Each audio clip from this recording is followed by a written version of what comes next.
Welcome back to Travolting Presents Easy Riders. Hosted by Jeff Sweeney and Stuart Elmore. Covering EDWARD SCISSORHANDS. With special guest, Glenn Sweeney.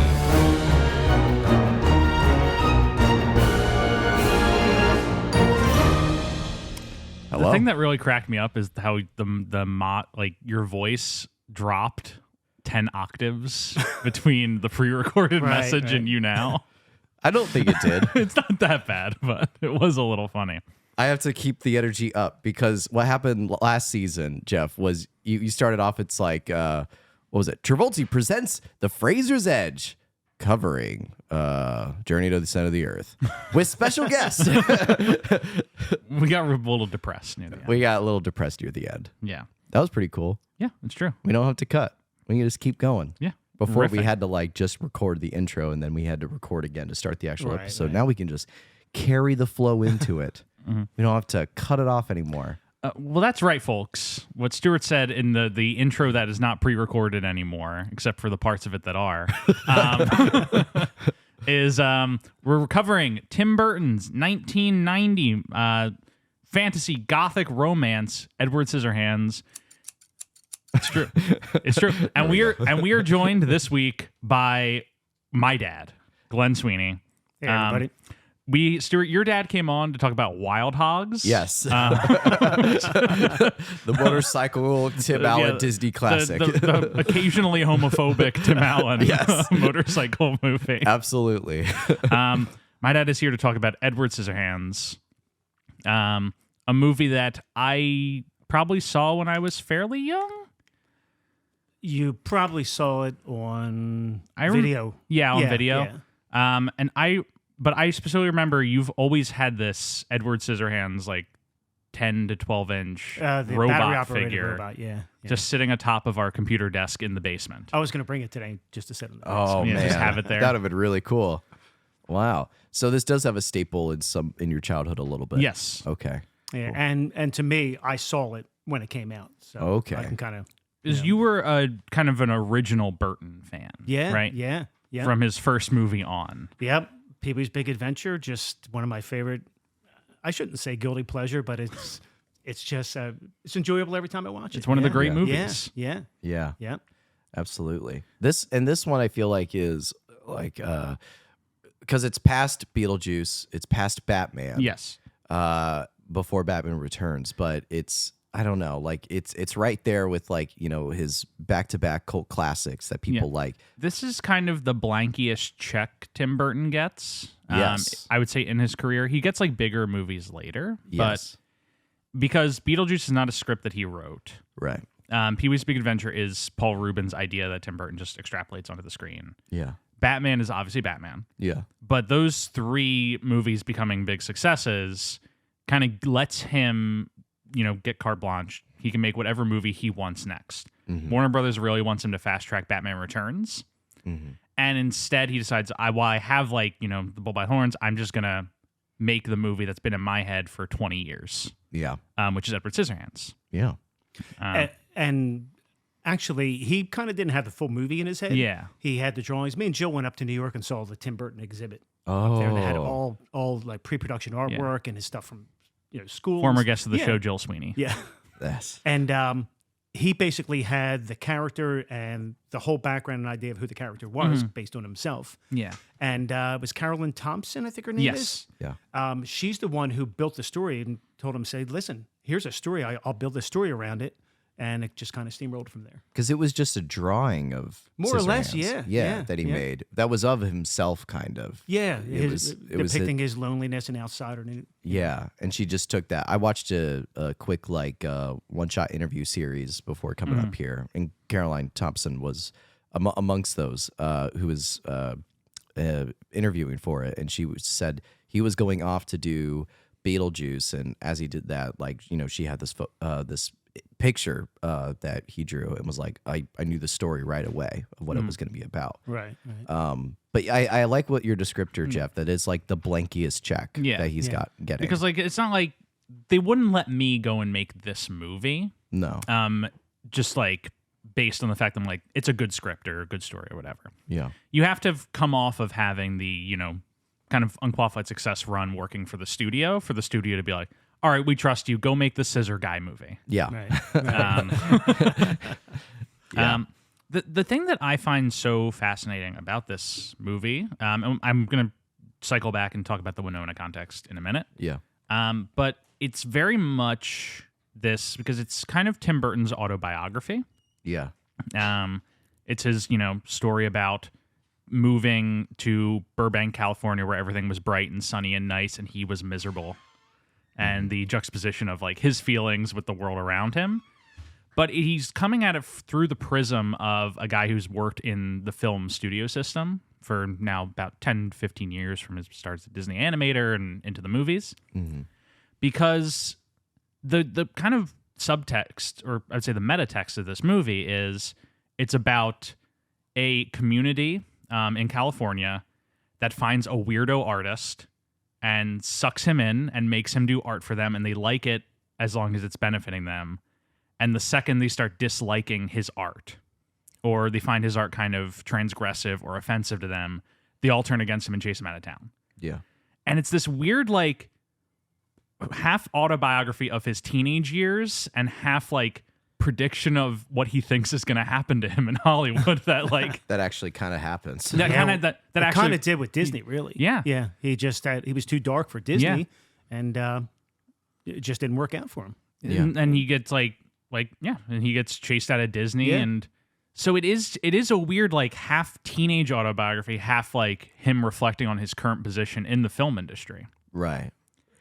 And I find it interesting, especially, watching this movie, that there's this, like, interesting idea near the end that, like, he, Edward's looking back and feels like he was exploited by this system and is vowing, like, I'm just going to go back to my Gothic castle atop a hill and make my art and forget all of these Californians.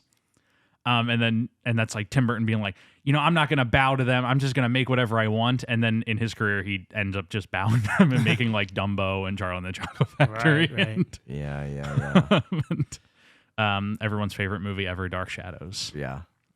But this is all stuff we can really delve into when we start talking about the movie itself. Yeah. Sure. I think it kind of gives a nice rug Yeah. to stand upon. You said it. The movie, it very much like it makes no apologies on how like subtextual it's going to be.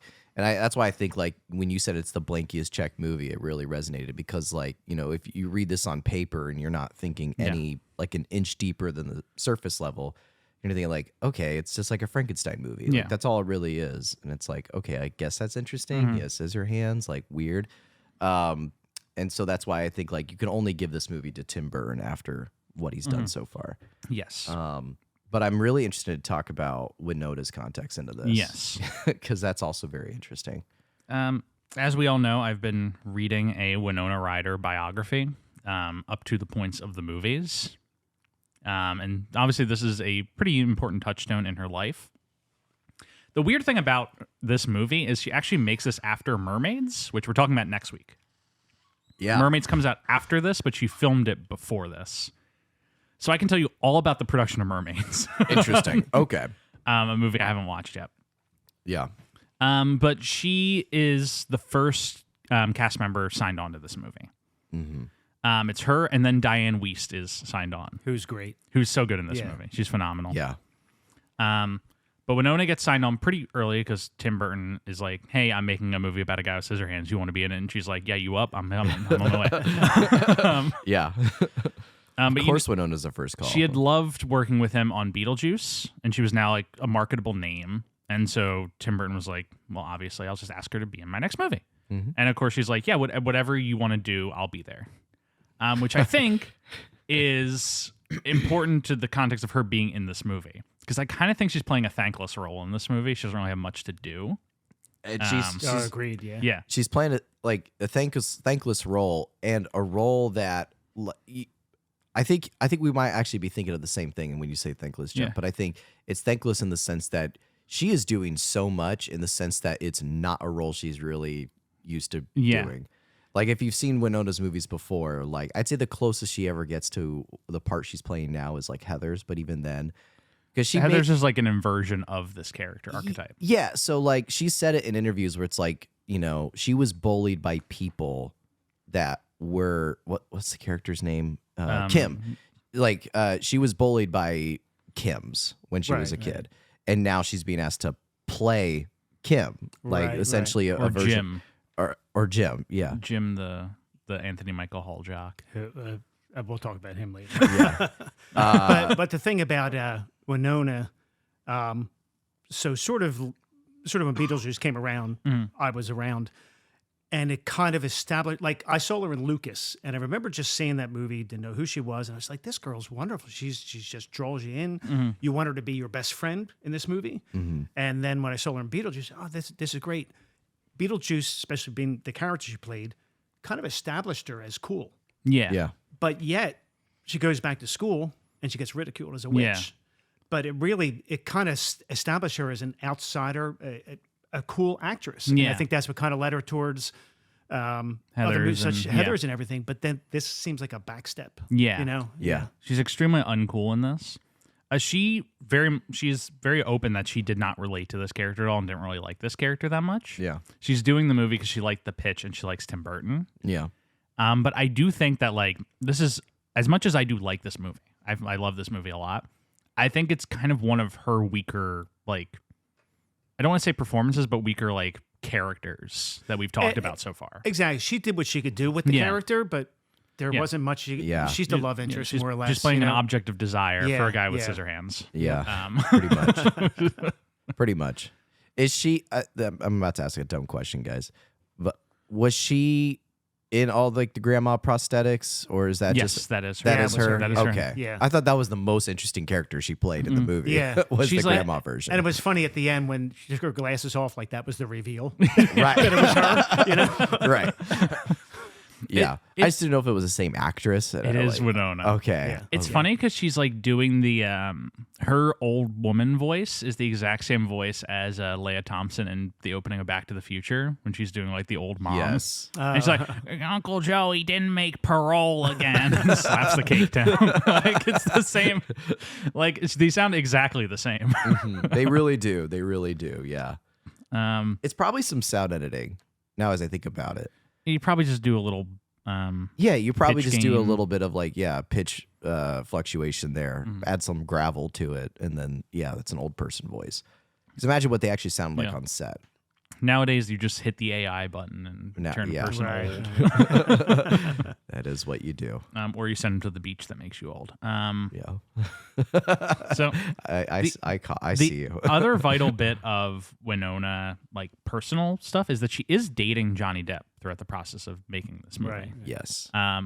Which we've talked about the favorite story ever of Johnny Depp getting a Winona Forever tattoo and then having it adjusted to say Wine Forever, which is It's Wino Forever. Wino Forever, which is Yeah. excellent foreshadowing to his current day troubles of spending $130,000 a month on wine and getting potentially arrested multiple times for various allegations. Yes. Yes, Um, indeed. But it's funny because he doesn't get cast in this movie because of that. It's kind of an accident that he's in the movie and is dating Winona. Because she's cast originally and is going to be here no matter what. Originally, Fox wants Tim Burton to play, or wants him to cast Tom Cruise. Yeah. Which sounds like it would have been disastrous for this movie. That would have been horrible. Tom Cruise, an actor who I like very much, and would not have probably been the right choice for this, especially at the stage in his career he's in. Yeah, no. Because this is like Days of Thunder era Tom Cruise. So, you Not a know, good time. he meets with Tom Cruise and is like, this guy's great. Absolutely no way am I casting this guy in this movie. I'm sorry to say. Yeah. And so he is like just looking through. It seemed like Tom Hanks is offered the role, turns it down. John Cusack is offered the role, turns it down. I think it was. Who is it? The cast. It wasn't Edward Norton or Brad Pitt up for consideration too. I mean, you could find these things everywhere about like all the actors that were considered. Right. At one point, there's Right. rumor Tom Hanks was considered. Gary Oldman. Okay, He was like the one who they actually approached. Okay, He probably would have came off good. Yeah, he would have been probably good. It would have been really good. He turned it down because he said the story was absurd. But then when he saw the movie, deeply regretted the decision. Yeah. Eventually, Burton does like loop back to Johnny Depp. And though he said he'd never seen 21 Jump Street, but he just kind of knew his persona, which was very similar to Winona's at the time, I imagine, as like a cool guy. Not really. So he was 21 Jump Street, and he was. Yeah. I mean, he was on all the covers of the teen magazines. He was the heartthrob. Yeah. And he did Cry Baby, which he was the heartthrob. Yeah.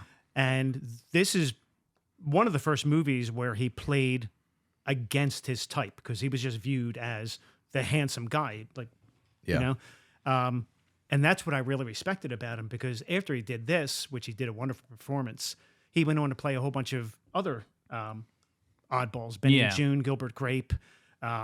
I don't know if you saw Chocolat. He played like I've the not pirate. seen Chocolat. He played the pirate. He just played all these outsiders that usually weren't the main character, even though he wasn't in Edward Scissorhands, more or less in Edward Scissorhands. He was the main character. Yeah.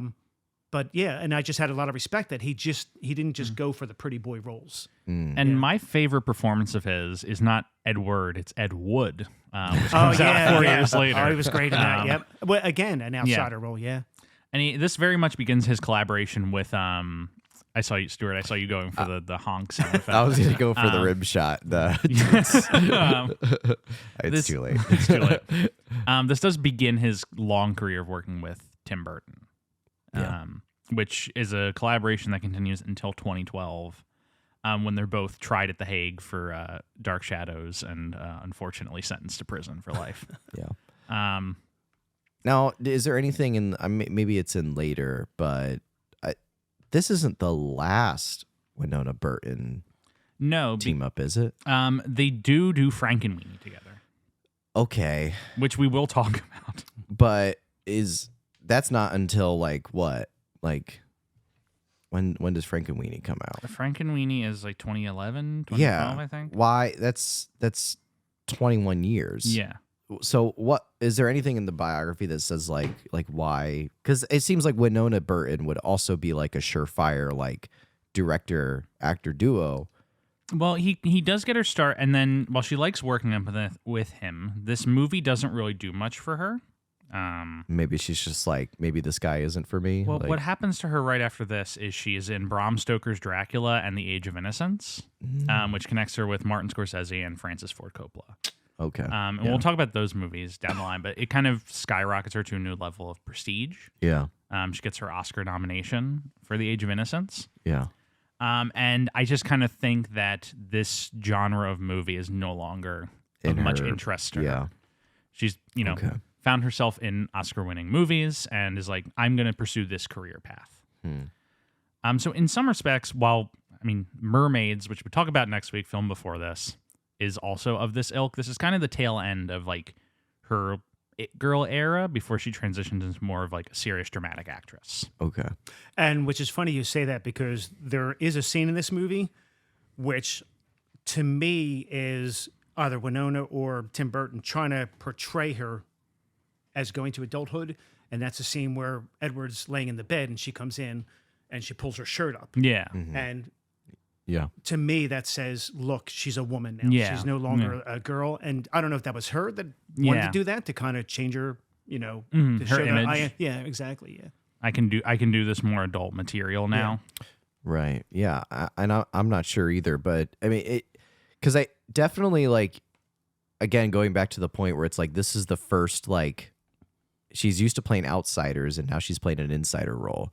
And it almost feels like I think you said it best, where it's like it does feel like a kind of a back step for her. Right. And it's weird that, as we talked about Johnny Depp, that he goes from playing the heartthrob to playing the outsider kind of after this. Right. They kind of invert their career. Yeah, they kind of invert their careers after this a little bit. And not to say Winona doesn't stop playing outsiders. She plays a robot in Alien Resurrection, so that's still a pretty good outsider. But to that point, yeah, I don't know. Like, I think this is a very pivotal Yes. It's not a different era that we're moving to, I don't think. Well, we're 2 away from that. We're 2 away from an Yes. era. Okay, so this is an interesting point then. Yeah.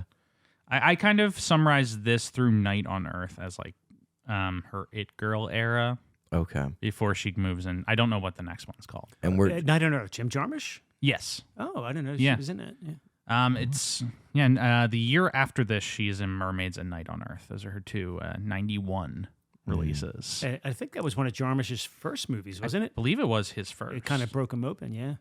I could be wrong, but I mean, let me double check this. But it was. Listen here, Sonny. sorry. Okay, it's actually his 5th movie. So okay. I'm wrong on that one. What was his first? Was that Strangers? Permanent Vacation. Did he do Strangers in Paradise? Yes. Yeah. It's Stranger Than Paradise. Permanent Vacation, Stranger Than Paradise, Down by Law, Mystery Train, and Night on Earth. Yeah, Strangers in Paradise. Nothing happens, but it's just an enjoyable, somber movie. I'm a big fan of movies where nothing happens. Yeah, you'll like that. And I think Totoro might be in that. Totoro? Jim You Totoro, I think. You escaped the neighborhood? That was really sweaty. I'm sorry. Yeah, it was sweaty. Cool. So I think that's, Yeah, is there any other context where we hop into plot mode? I'm skimming just to double check. I mean, there's a lot of like kind of shoe leather about the making of this movie. Like Tim Burton said Burbank had changed too much, so he didn't feel correct to use Burbank in this movie. So they found a town near Tampa Bay, Florida, that they basically rented out the entire town to make this movie instead of building a set. And then they just went through and painted all of the houses the same 4 colors. I'm sure if you go back to that town, it's still the exact same It's thing. not. It's Yeah, not. I actually looked that up. Yeah. Really? Yeah. The one thing they did besides paint, they made all the windows smaller Oh, to yeah. create that. Yeah. You know. The 4 colors were seafoam green, dirty flesh, butter, and dirty blue. Right. All Just like dirty 4 kind of colors. unpleasant pastels. What was the movie that what's The Florida Project. No, Jesse Eisenberg was in it. It's a horror movie. Oh, I know the one you're talking about. Yeah, you know the one. Starts with a V. Vivarium. Vivarium. Have you heard of this movie, Vivarium? Never heard of it now. It's like basically picture this neighborhood, but if all the houses were painted the same color, they were the exact same shape and size, and you couldn't escape. Like it's, right. so it's like it's got a lot of the same overtones. Right. Jesse Eisenberg and Imogen Poots is in it as well. Very interesting movie. And what's neat about the place he picked, that neighborhood has one in and one out. Yeah. Which creates more isolation. A trapped illusion. Yeah, illusion. All the cars are the same.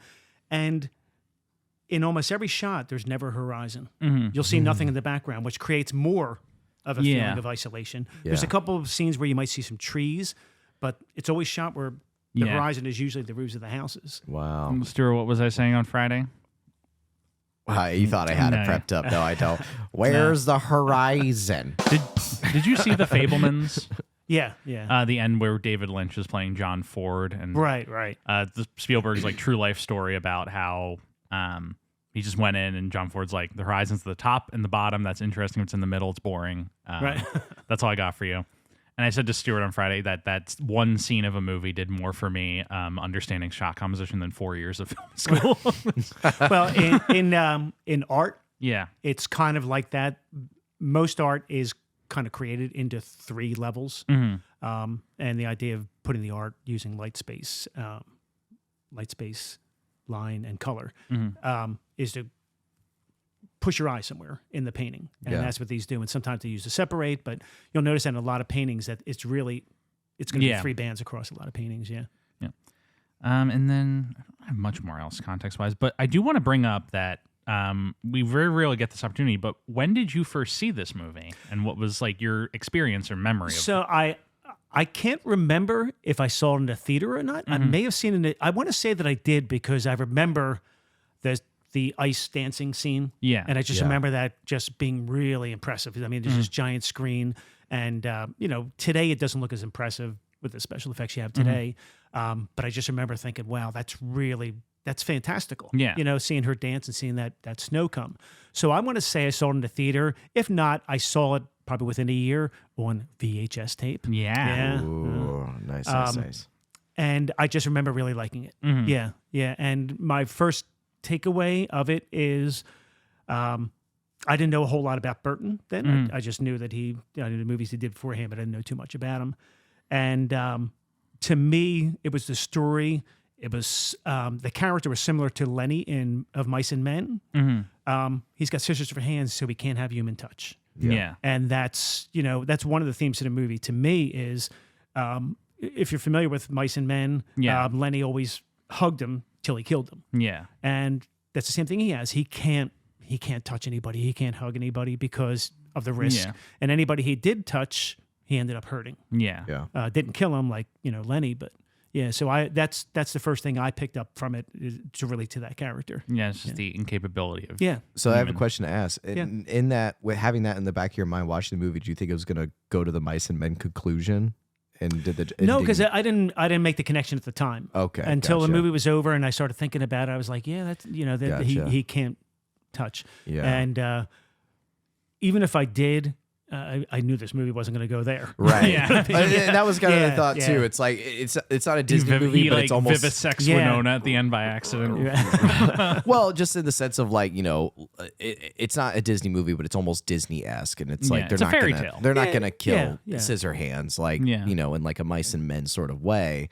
It ended, and I don't want to say it ended the way that I expected. It ended a way that was that I liked, I guess, very simply. Yeah, and it wasn't Bluntly put. give. I mean, typical movie, and it was a Disney movie. They'd end up together. Yeah. Oh yeah. And they took the move of putting him back up more or less where he belonged. Yeah. Yeah. To make his weirdo ice sculptures. Yeah. Yeah. Right. And I don't say that negatively, like Yeah. he belongs there, but I think that's his thriving atmosphere. Yes. Even Yeah. though it's loneliness and everything, I think that's where that's what's fit for him. And it's very, not to psychoanalyze Tim Burton right now, and throughout so much of his career, he's been married, I think, like 4 times. And every time it ends because they're like, yeah, he just cares more about the work than he cares about the relationship. And that's so many artists. When though. he and Helena Bonham Carter were married, like she was like, yeah, we lived in separate houses with an underground tunnel connecting them. This is a true story. Wow. That's crazy. She's like, yeah, we see each other for dinner. We have meals together, but he's just, over there sculpting some decapitated corpse or something. And, I work in my own room, my cottage. Wow. Jeez, OPs. Well, should we get right into the start of the movie? Start telling the story. The story. And the other thing you might want to, you might get to it is the kind of set direction for the castle. Too. Yeah. Oh, yeah. Which is the beginning of the movie, essentially. Yeah. Is that before or after the old Winona? It's the like opening titles and then old Winona, right? It's opening pretty sure, titles and then old Winona. Okay. Yeah. Because it does just start with this really fun. One of my favorite things about Tim Burton, The whimsical intros. is his opening credits. Yeah. Especially up through like, I would say like Charlie and the Chocolate Factory. I Yeah. have very vivid memories of all of his opening credits. Yeah. I'm a big fan of opening credits. I like when you do something fun with them. Yeah.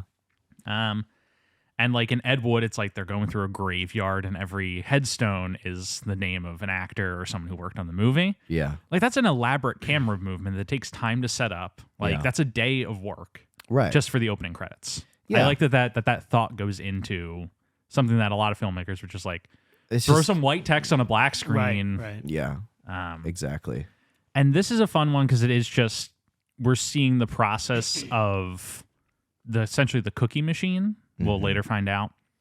But we're seeing this like big Rube Goldberg-esque machinery Yeah. with very Tim Burton design to it. Well, they're all very like humanoid-esque. Yeah. All the robots, even though they do a specific purpose, it's like the things that enact them to do a task are like limbs. Yeah. It's interesting. Right. It's this factory press designed to look like a human body parts, Yeah. which is a bizarre sentence to say. But Yeah. and when we get into Vincent Price later, it's, he's always craving a human connection. And this is we're seeing the inklings of that, Yeah. the foreshadowing.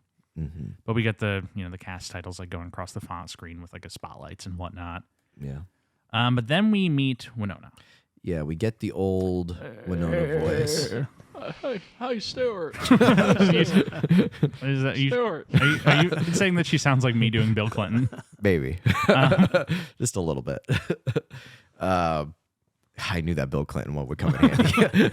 One of my very few good impressions. I didn't know what context I would use that sound effect for, but that's one right there. Yeah. The machine's paid for itself now. Yeah. Yeah. It really has. But yeah, we get the Winona Ryder. It's like, the castle on the hill. He still lives in the town. Yeah, and she's given a bedtime story to her I'm assuming it's her granddaughter. granddaughter. Who is, I don't know if the child is really small or if the bed's really big, I think it's a big but that bed. child looks really tiny in that bed. I would guess with Tim Burton, he makes it big. Yeah. To Yeah. create that. Yeah. Create that illusion of like being a kid and Yeah, feeling like the bed is massive around you. yeah, right. How do we feel about the old age makeup? It's the 90s. It's like It's the 90s. Yeah. It's early 90s, I Yeah. would say. it's a little waxy. Yeah, but watch Back to the Future. It does it look like Leia Thompson? Yeah. Yeah. Same Yeah. kinda, yeah. Yeah, Like the pancake face. right. Yeah. Kind of the aesthetic too. How many hours in hair and makeup you think it took 3. to get that result? Probably 3. 3? I guess it's 3. Interesting. Okay. I feel like anytime there's like a face thing like that, it's like 3 hours. We never mentioned hour and 45 minutes in hair and makeup every day for Johnny Depp. Yes. That's a lot. Mhm. Yep. Well, Right. it's an hour and 45, which is extensive, but he does admittedly only really have face makeup and then a wig. Yeah. Right. So like that's still an extensive period of time, but it's not like, a full face prosthetic. Yeah. I mean, Um, he still has to wear like the thing underneath. Or like poor Dave Bautista having to do like 4 hours of makeup every day. Oh my God. Probably working on set for 3 and then going back and getting it off. Yeah. But she's, talking to her granddaughter and telling her the story of Edward Scissorhands, Yeah. which immediately, starts the fairy tale comparison of the movie. Because they have a very like fairy tale structure to it. Yeah. And as far as we're aware, it's just her telling the story to her granddaughter. It's not like a real thing that happened. The reveal at the end of the movie is, I was the girl. Yeah. Mhm. Which you have to put in there, Yeah. obviously. And you can't not put it in And there. I think she prefaces it as like, do you want to know where snow comes from? Right? Yeah. Because she said it didn't always used to snow in this valley. That's Yeah. right. Yeah. The San Fernando Valley? Is that what it is? Yeah. Well, if it's supposed to be Burbank, then it would be in the San Fernando Valley. Oh, yeah. Probably. Anyway, yeah. So she, we do she doesn't literally open up a book. Yeah. But she just sits in a rocking chair and starts like telling the story. And I think we're then transported to the suburbia. Yeah. We get the Diane Wiest Yes. sequence first. Diane Wiest. Avon calling. Yeah. She's the Avon saleswoman. And I love the hand gesture she always make. Yeah. Yes. Like she has a very, like essentially almost mechanized sales pitch now. Rehearsed. Yeah. Yeah. Totally Yeah. rehearsed. Yep. You guys have Mary Kay in Pennsylvania. Mary Kay? We used to. That's Yeah. like, don't you do that? Like have homes? Yeah, like, yeah. People have it at their homes. People and have stuff. their Yeah. homes now. Yeah, Did they yeah. used to ever be like door-to-door salespeople? Mary Kay? I don't think so. I remember Avon. Yeah. Yeah. You don't know Avon Mary Kay? It was Avon calling, Yeah. and that's these. It was just Yeah, and this is housewives like a went door real to thing door. that would Yeah. happen. Yeah. Yep. My mom was in Mary Kay, and when I saw the Avon calling the makeup salesperson, like, oh, I feel like I recognize that. But you're right; they do more kind of like invite people to homes and Yeah. stuff like yeah. that. It's kind of like I think Tupperware is probably one of the first to do that. Have Tupperware parties. Yeah, And yeah, have them yeah, over yeah. and sell them all at Tupperware. Yeah. Then steak knives for some reason. Steak knives. Steak knives is more of a TV ad thing. Oh, right, Yeah. yeah. Infomercial. We should have a Tupperware party. Let's just mess around and have a Tupperware party. We should. I'm just going to blind send invites to everybody that just says Tupperware party with a date and a time and not elaborate any further. Yeah, yeah, People show up dressed in Tupperware. yeah, exactly. But she's knocking, Avon calling, and no one's really buying anything from her. I really like the Conchata Farrell, who's like, you come every time and I never buy buy it. Oh, anything. she was great. Yeah. Yeah. And so she eventually gets back in her car. And this is a good like intro to get to know essentially a lot of the neighbors that are Yeah. going to be involved. There's the one lady neighbor who's with their dishwasher repairman. Kathy Baker. Oh, Kathy Joyce. Baker, Joyce. Joyce. She Yes. was. She was great. Yeah. Yes. At that, She's so Oh, funny yes. in this And movie. neighborhood floozy and Yes. yeah. And so eventually, yeah, we get a good few intro of those folks, and then she gets back in her car and she's like, man, it is just not my day. And on cue, she corrects her driver's side mirror, and we get the organ music. I didn't prep it. I didn't prep the organ music. I wish I did. But yeah, it's like the organ music, lightning strike. It's the Black Mansion. Yeah. Well, this is the thing I love in Tim Burton movies is like he'll be very open and just like have this juxtaposition of it's a flat valley with a lot of suburban houses, and then there just happens to be a mountain with a Gothic castle on top of it. Yeah, right. That just has a door number. Like there's an address on it. Yeah, like somebody who created the development went to that plot and said, yeah, this is the place to do it. Make it work. Right along the side of the Gothic ancient mansion. Yeah, very much so. And she's seemingly the first person to go up there in like 20 years. The gate's open. Yeah, the gate is just open. Yeah. And she's like, well, I've never sold Avon to them before. Let's see what's going on up there. Yeah. It's important to note as decrepit as the whole place looks, when she walks into the yard, how like very well put together all the hedges are. Yes. Essentially. They're all very crafted, manicured very well. And so that's like the one thing that's like kept very well maintained. Which would kind of create a little more comfort for her to approach this house. Yeah. Exactly. Yeah. And she's a very trusting person. Yeah. And which kind of justifies her going into the house. And it also does, it's like just some fun set deck foreshadowing of, because later in the movie when he does become, he just start like trimming the hedges. Hedge man. Trimming the verge. Little late for trimming the verge.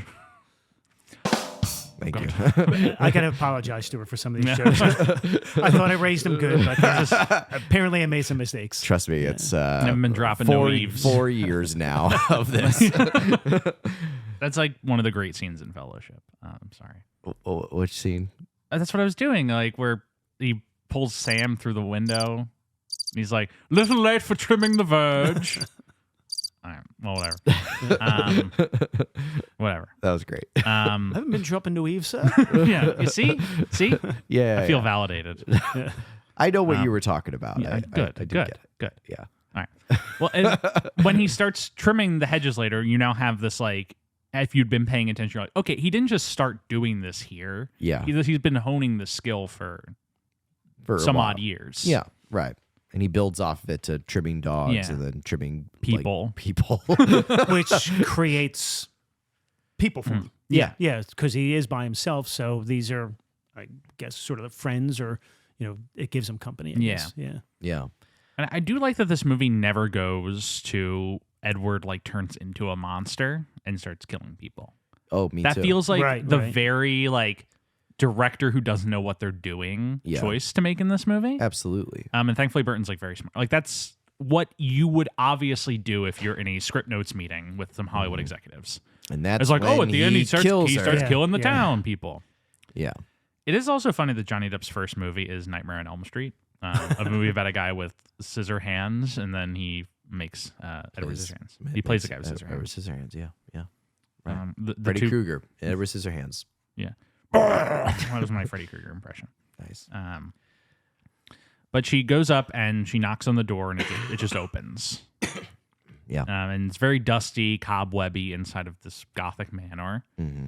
And she spots Edward on the staircase. Is that what happens? Well, so no, she goes in through like the first floor manor, ginormous, and she goes to the attic, and he's like in the corner. Well, actually, when she walks in, she sees all the machinery and stuff, and when she does look to the staircase at the top, you do see a shadow. Oh, yes, you do. So she goes a up shadow. that wonderful staircase. Yes. I mean, it's beautiful. And the other thing about the castle, it is so immense that again it creates emptiness and loneliness. Yeah. And it's bigger on the inside. Like, if you think about like how it's looked at from the outside with all the suburbia, and then you're inside the place, it's ginormous from the inside. And then she goes up the stairs where she doesn't see him right away because the first thing she sees is like his sort of like bunk by the chimney, kind of, right. where he's been sleeping. And he's been cutting up pictures from like newspapers. Yeah, right. They get delivered. And magazines and whatnot. Yeah. Imagine being like the magazine guy. He just like drives up to the Gotham Man, throws the new edition of People, and then drives your truck You just back see down. like a pair of scissors, like. But that's when she starts to hear the. Yeah. And that's when we get the reveal of Edward. Edward. He comes forward, walking in the way that he does. Jeff is holding his, for the people who are listening, Right. Jeff is holding his arms out, like in a square I was pose. planning on having some pairs of scissors ready that I could, but I figured that would be just too much. Well, I mean, we got the sound. Yeah, we do have the sound effect. We have the sound effect mixer now. I used to entertain Jeffrey. I used to put tweezers in my sleeves and be Edward Tweezerhands. Yeah, I remember this. Thought, I remember this very fondly. Yeah. Yes. It was very funny. Edward Tweezerhands is like the least effective form of this man. Right. That's very good. And I love so much how quickly Diane Wiest like jumps to his aid. She has no interest in like. She is like, for a second, she's like, all right, I'm going to leave when she thinks that he's threatening her. Yeah. But the second he's like, don't go, she immediately like has this motherly affection for him. And he has a very soft voice. So it's don't go. Yeah. Yeah. Yeah. He talks like, I mean, Johnny Depp at the time is what, 20? It's like, he's probably like 20. Filmed in 89. He would have been 10, 20, 30. He'd be like 27. 27? 26, 27. Wow. Okay. Wow. Good genes. He's just done a run of. Because he looks, he could easily Wait, pass what off. was that about good genes?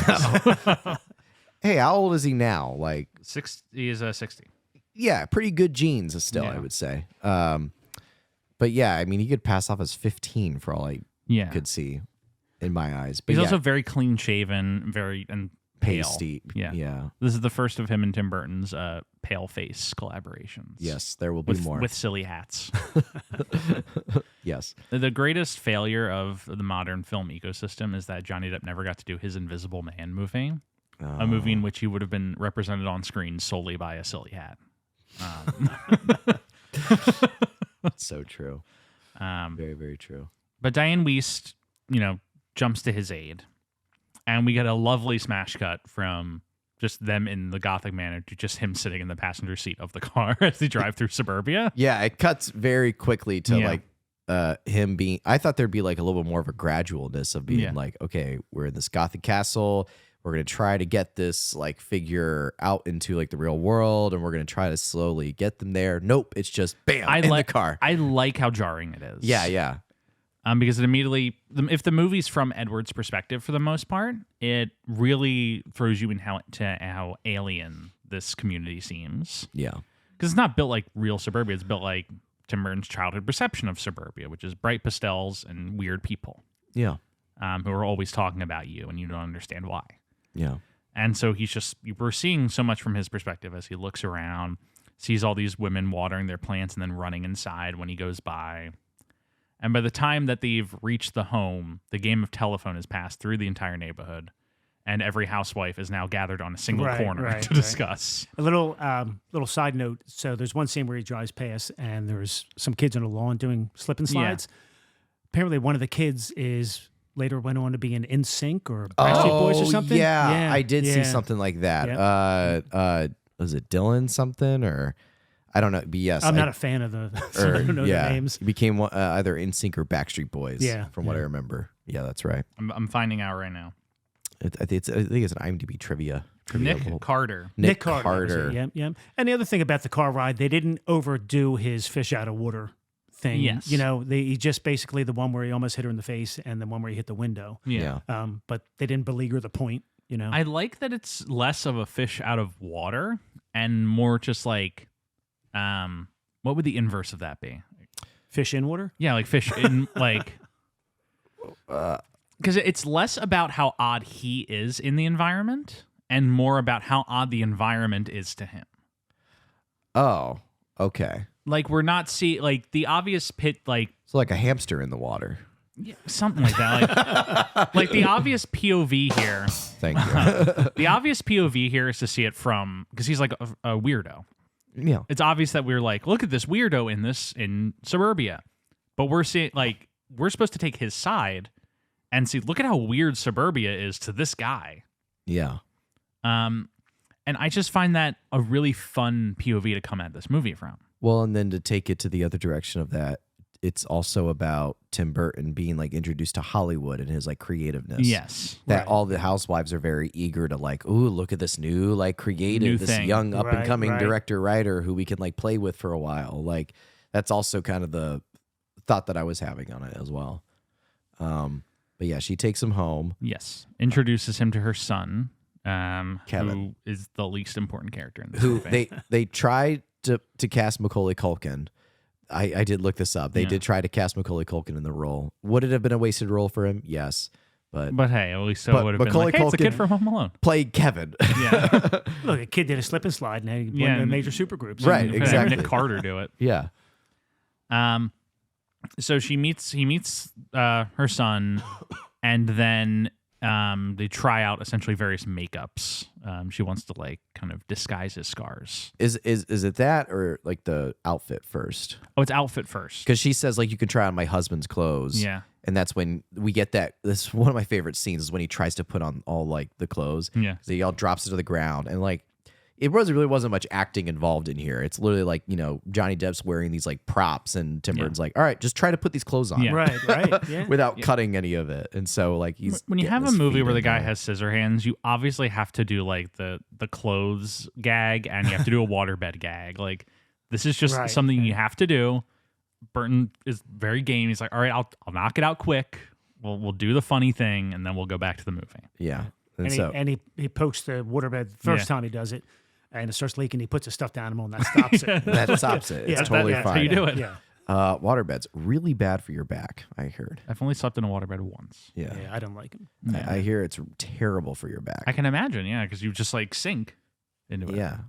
When your spine just moves freely, Yes. essentially. You don't have any. You kind of want some rigidity. Yeah, yeah. And the other sort of analogy that maybe you can take away is so she's an Avon saleswoman, so her thing is to make you up, cover up, Yeah. you know, to make you look better. Yeah. And if you kind of look at the town and those pastel colors, it's kind of covering up what's the people that Yeah. are really in this town, what they really are. Yeah. Similar to the opening scene in Blue Velvet, where the guy's cutting the grass in suburbia, Yeah. and they pan down into the ground. It's And all all the worms, infested in yeah. there. Yeah. So I think that's kind of like it. And throughout the movie, she's constantly trying to put makeup on to make somebody their best. Yeah. And I kind of disguise, really. It's actually that's a good observation that Yeah. it's all about covering up like the kind of disgusting nature of suburbia. Yeah. To Yeah.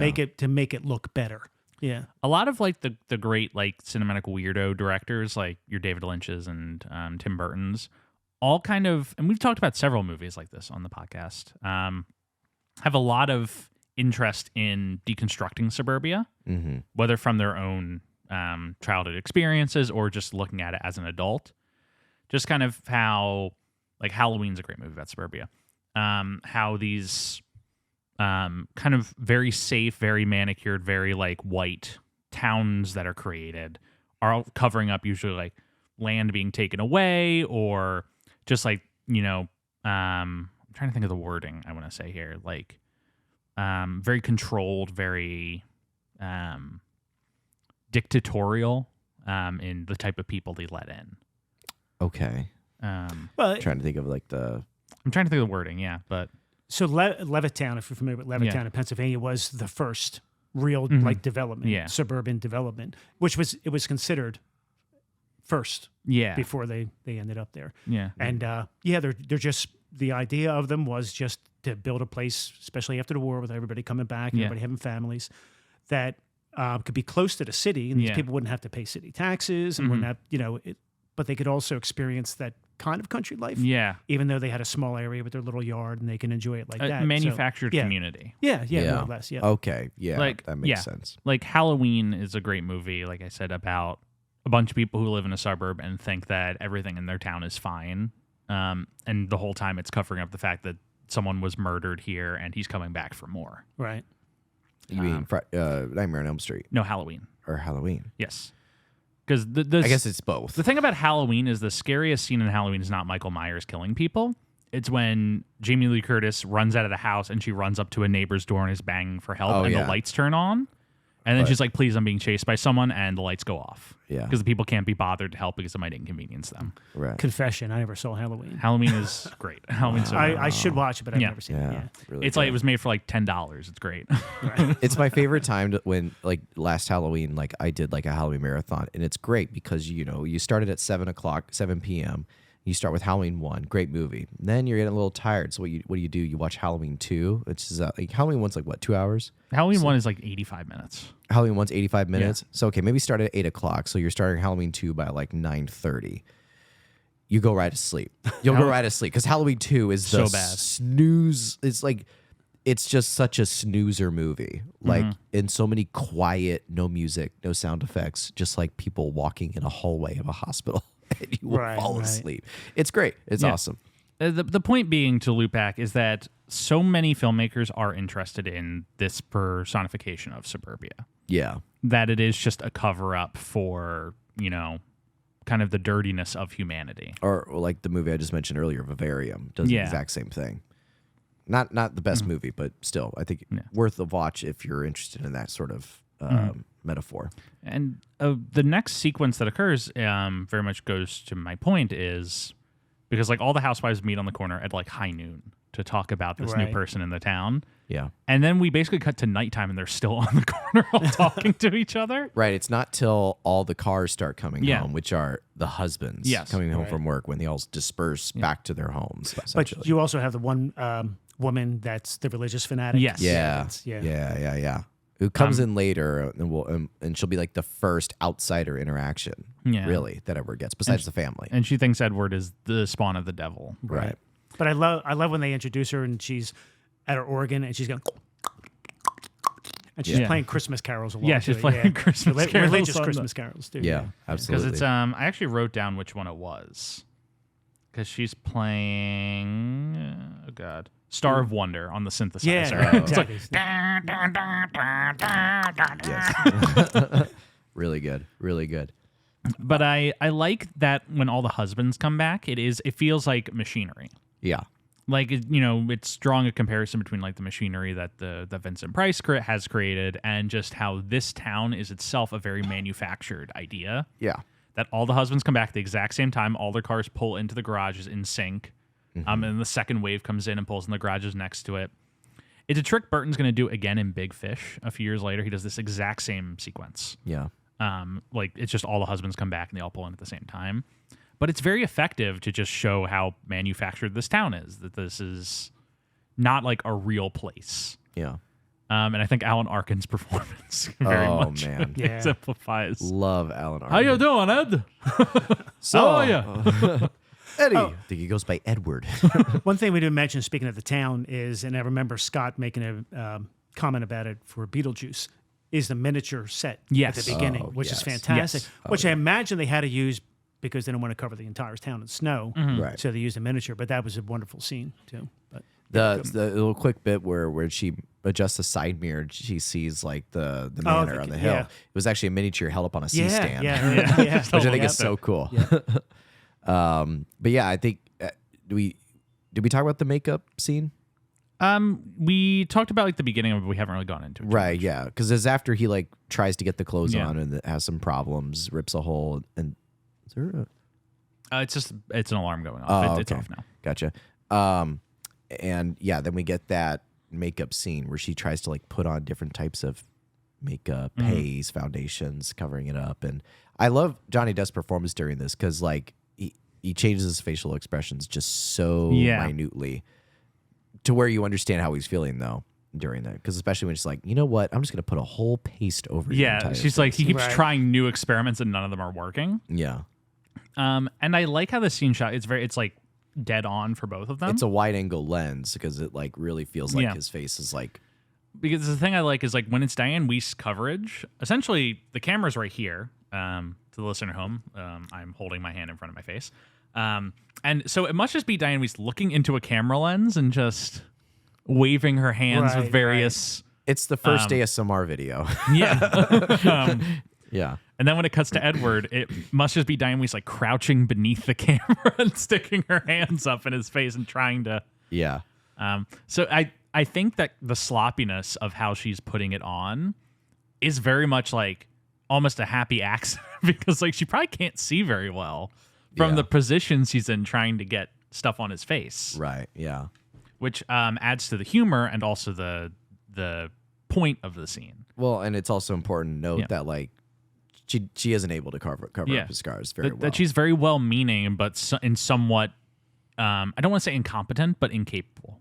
And kind of portraying by slopping on at the end that it's going to take a lot to cover this up, and we're just going to resort to sloppiness and put as much as we can to cover it up. Because by the end of the movie, like she's incapable of making him fit in, of making him quote unquote normal, and is like, well, maybe it's best if he just leaves. And I failed at doing what I could, and we're seeing that eventual fruit, be seeded right now. Yeah. Right. So I think it's a dinner scene after that, isn't it? Yeah, and that's when Alan Arkin's like... I love how nonplussed Alan Arkin is by everything in this movie. Okay. He's just like kind of beaten down. So in the interview I was watching, Alan Arkin does have a short bit, and the question is like, tell us a little bit about your character, and it cuts to Alan Arkin. He's like, he's just a barbecue dude. That's it. Alan Arkin is playing like a guy in this movie who I truly believe has basically no independent thought. Like he just kind of is like, yes, dear. Just sits there. He goes to work. He comes home. He eats dinner. He goes to bed. Kind of lives like the life of a goldfish. Pretty much.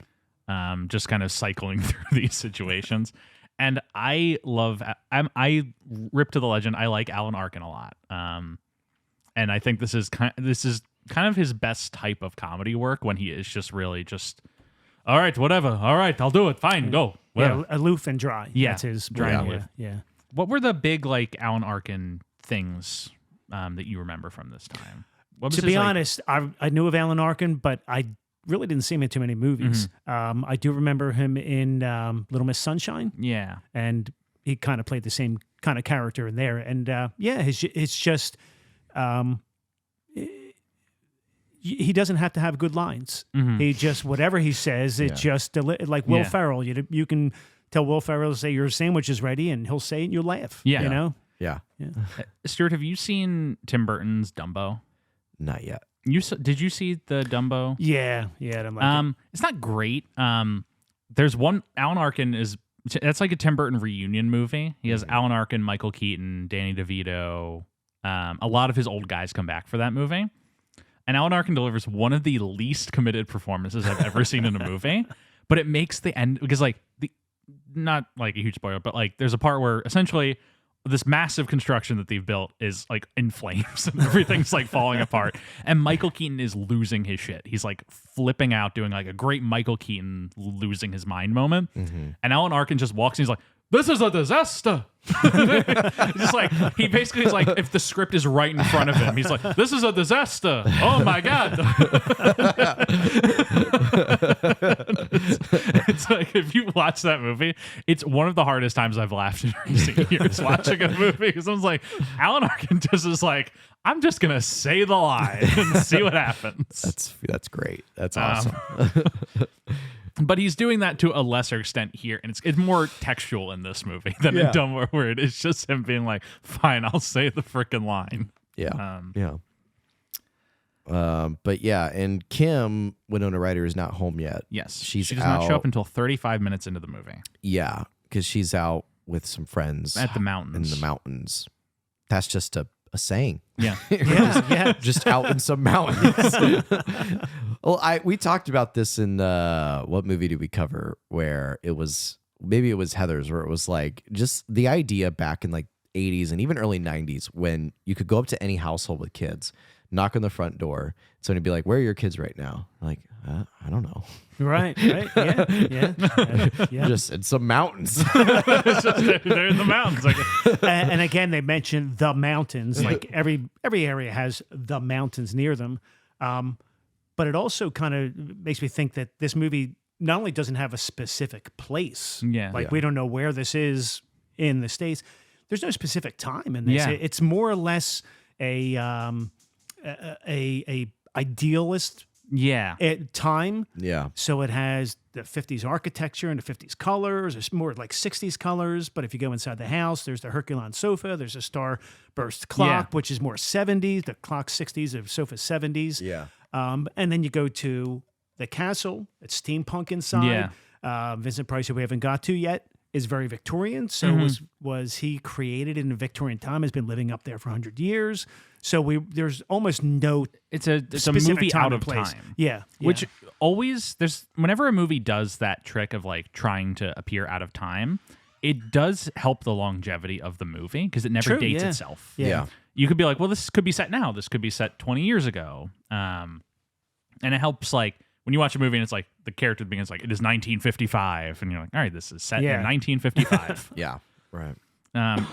And speaking of 1955, moving back to what you were saying about the mountains, I always find it funny that Marty McFly's big motivation in the first Back to the Future is he wants a truck, not because he wants the truck, because he needs a truck to put some sleeping bags in to drive up to the mountains for the weekend. Yes. Big motivation in that movie is he wants to go to the mountains. The bar is high on that. Yeah, he travels through time so that he can get a truck to go to the mountains. Yes. With his girlfriend, which we never see him accomplish. Presumably that happens the day after the ending of the third one. Yeah, probably. Back to the Future Part 4. Marty goes to the mountains. Gets eaten by a cougar. I don't know. It's great. Yeah. So I think this is when we get the first flashback, right? Because they're cooking something. Yes. And he sees like a can opener. Yes. And that triggers him to like seeing all this stuff, machinery from the manor. And I think they do a match cut there to the robot. Yes. Yeah. They do a match cut to that, and that's where we see like the dough getting formed. Yeah, because he sees them cooking because all the ladies of town insist that they're gonna do a barbecue. Diane Weiss throw a You're gonna have a barbecuing, or that she has a barbecue for everyone to meet Ed. I'm going to bring the ambrosia salad. I googled ambrosia salad and it looks quite good. I must confess that she makes that they're prepping something, and that's the can opener is what triggers it. And you see a can opener open up a thing of like pink gloop, which drops into a Rube Goldberg machine of cookie design and making.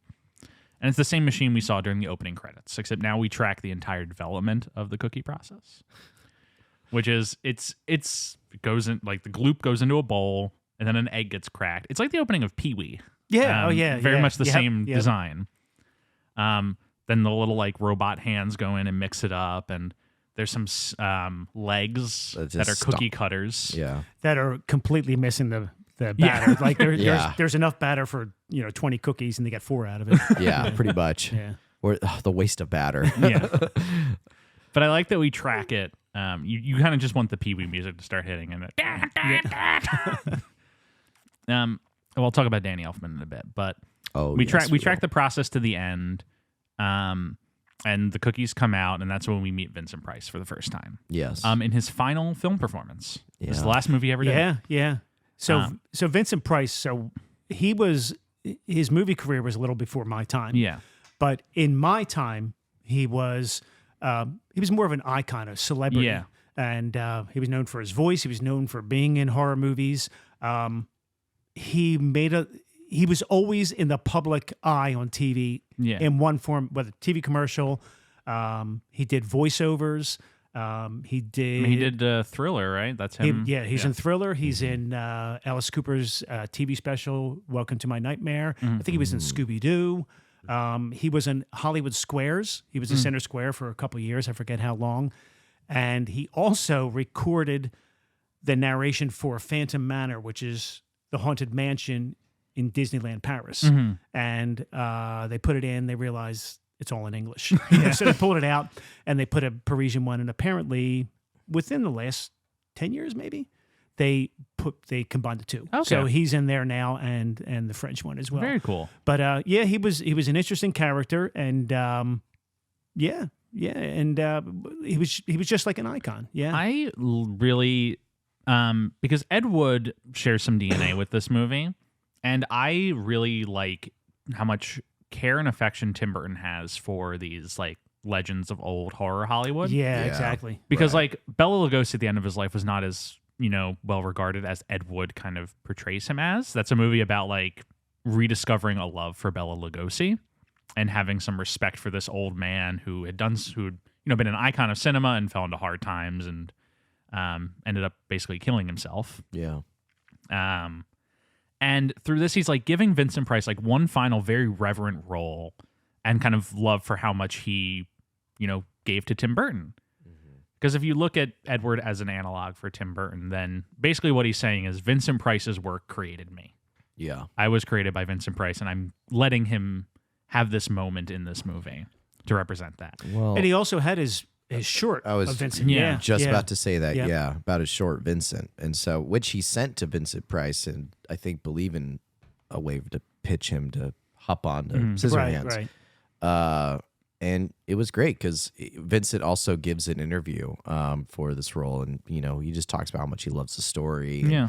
He's very flattered with, talking to Tim Burton. And he was really having a hard time physically during that movie, too. Oh, yeah. And died shortly after it. I'm kind of a sucker for sad old man performances. Yeah, me too. I like Martin Landau in Ed Wood as Bella. Basically any movie where there's like kind of just like the sad old man. Yeah. John Travolta in Love Song for Bobby Long. He's not old enough in that movie. He's not nearly old enough in that movie. John Travolta at the age of like 54 cannot Brendan Fraser tug the my whale. heartstrings. Harrison Ford has a big sad old man career in him, and I know it's coming. You got to get the sad old man movie. Is he already doing a sad old man? I mean, Blade Runner is kind of his sad old man movie. Indiana Jones Dial of Destiny. That's also his sad old man movie. But Star Wars, sad old man. But I like Vincent Price a lot in this movie. Yeah, he's great. He's very charismatic. Yeah. Just in general, he's a very charismatic, sort of positive person. It's kind of weird. He was associated with horror movies. Yeah. But he was a dramatic actor before the horror movies, and that's what made his career was the horror movies. Like he's basically only in this movie for like 3 scenes, I think. Yeah. There's like 3 flashbacks with him, and yet he manages to establish such a presence in those 3 scenes. Yeah. It feels like there's more of him in the movie. Like if he feels like such a vital, essential character for how minimal his screen time ultimately is. Right. Well, he's a very unique Dr. Frankenstein. Yes. In a way.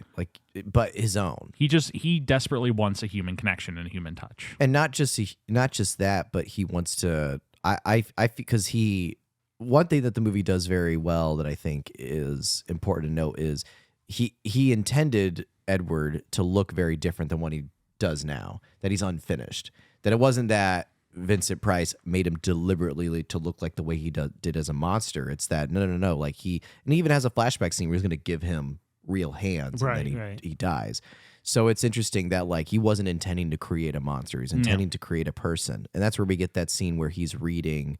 What was it, like a code of ethics or something? He's just reading a book entitled Ethics. Yeah, he's just reading ethics to him. Like he's not just trying to create like a person to be his like connection, but he wants to do it right. Too. This is kind of off topic, but last night we went to go see Poor Things. Yeah, It was the new Yorgos Lanthimos oh, movie. Yeah. And there's actually a sequence in that where Bella, who is the Emma Stone, is like kind of created human in that movie. Yeah.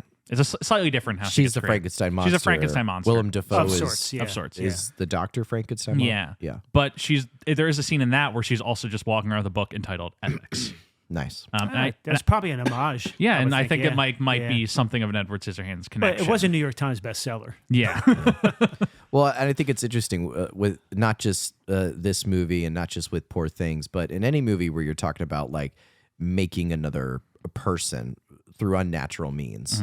There's always that interesting question of like, what do you teach them moral ethics wise? Yeah. And so that's where it's always like with the classic Frankenstein movies versus the newer ones, movies that deal with cloning or things like that. So there's always like a scene somewhere where it's like, okay, like we're going to talk about ethics and morals. Like this is what we should do, which the commentary on it is that the person's telling them what their version of it is. Yeah. That's what, and we get that in this movie with the dinner scene where Alan Arkin's like, you find a briefcase full of money. What do you do with it? Right, yeah. Yeah. And they have that argument at the dinner table. I can't recall. So there is they kind of present it as he's made from that one round kind of robot machine. Yes. Because we keep going. I think it's cylindrical around or something. I didn't know. Does that have scissor hands, that robot? I don't. I think it might be like the batter shaker. Because I was trying to figure out why would he give him scissors for hands? Yeah. And that's always bothered me is like, why would you make a creature and like make these elaborate scissors for temporary hands? Right. Unless they served a purpose in another form. And that's why I was wondering, I always meant to go back and see those scenes to see if one of those robots, had it, and he just gradually changed over. Well, there's that image of like the diagrams of all the creations of how they evolve and how they start. And it's the weird one is where it ends on what Edward Scissorhands looks like currently and then what he's supposed to look like after, which is a normal guy. Right. Supposed to look normal. The jarring difference of it is very weird. Like, how do you get from I had the same question before the black leather outfit. Where does the black leather outfit like come into play? Right. Because it kind of has some like machinery on the outside of it. And again, a like 80s or 90s goth leather outfit and in this Victorian environment. Right. It's almost to say like, because, and this was also a thing where it's like, he's not quite a robot, but he's also not like a reanimated human. He's like a homunculus of some kind. Yeah. And so it's weird. So it's like, what's under like the leather? Just machinery, or is it just skin or organs? Like whatever it might be. I found this is the robot that he's based on, which does have scissor hands. It does. Okay. So that makes more sense now. Yep. Right. So it is very interesting to think about like the evolution of it and then going from what Edward Scissorhands currently looks like to human and just that stark difference that right. looks very normal and casual. Yeah. It seems like there should almost be an in-between stage there. Right. Yeah, it's weird. And he gives him a cookie for a heart. Yes. Yeah.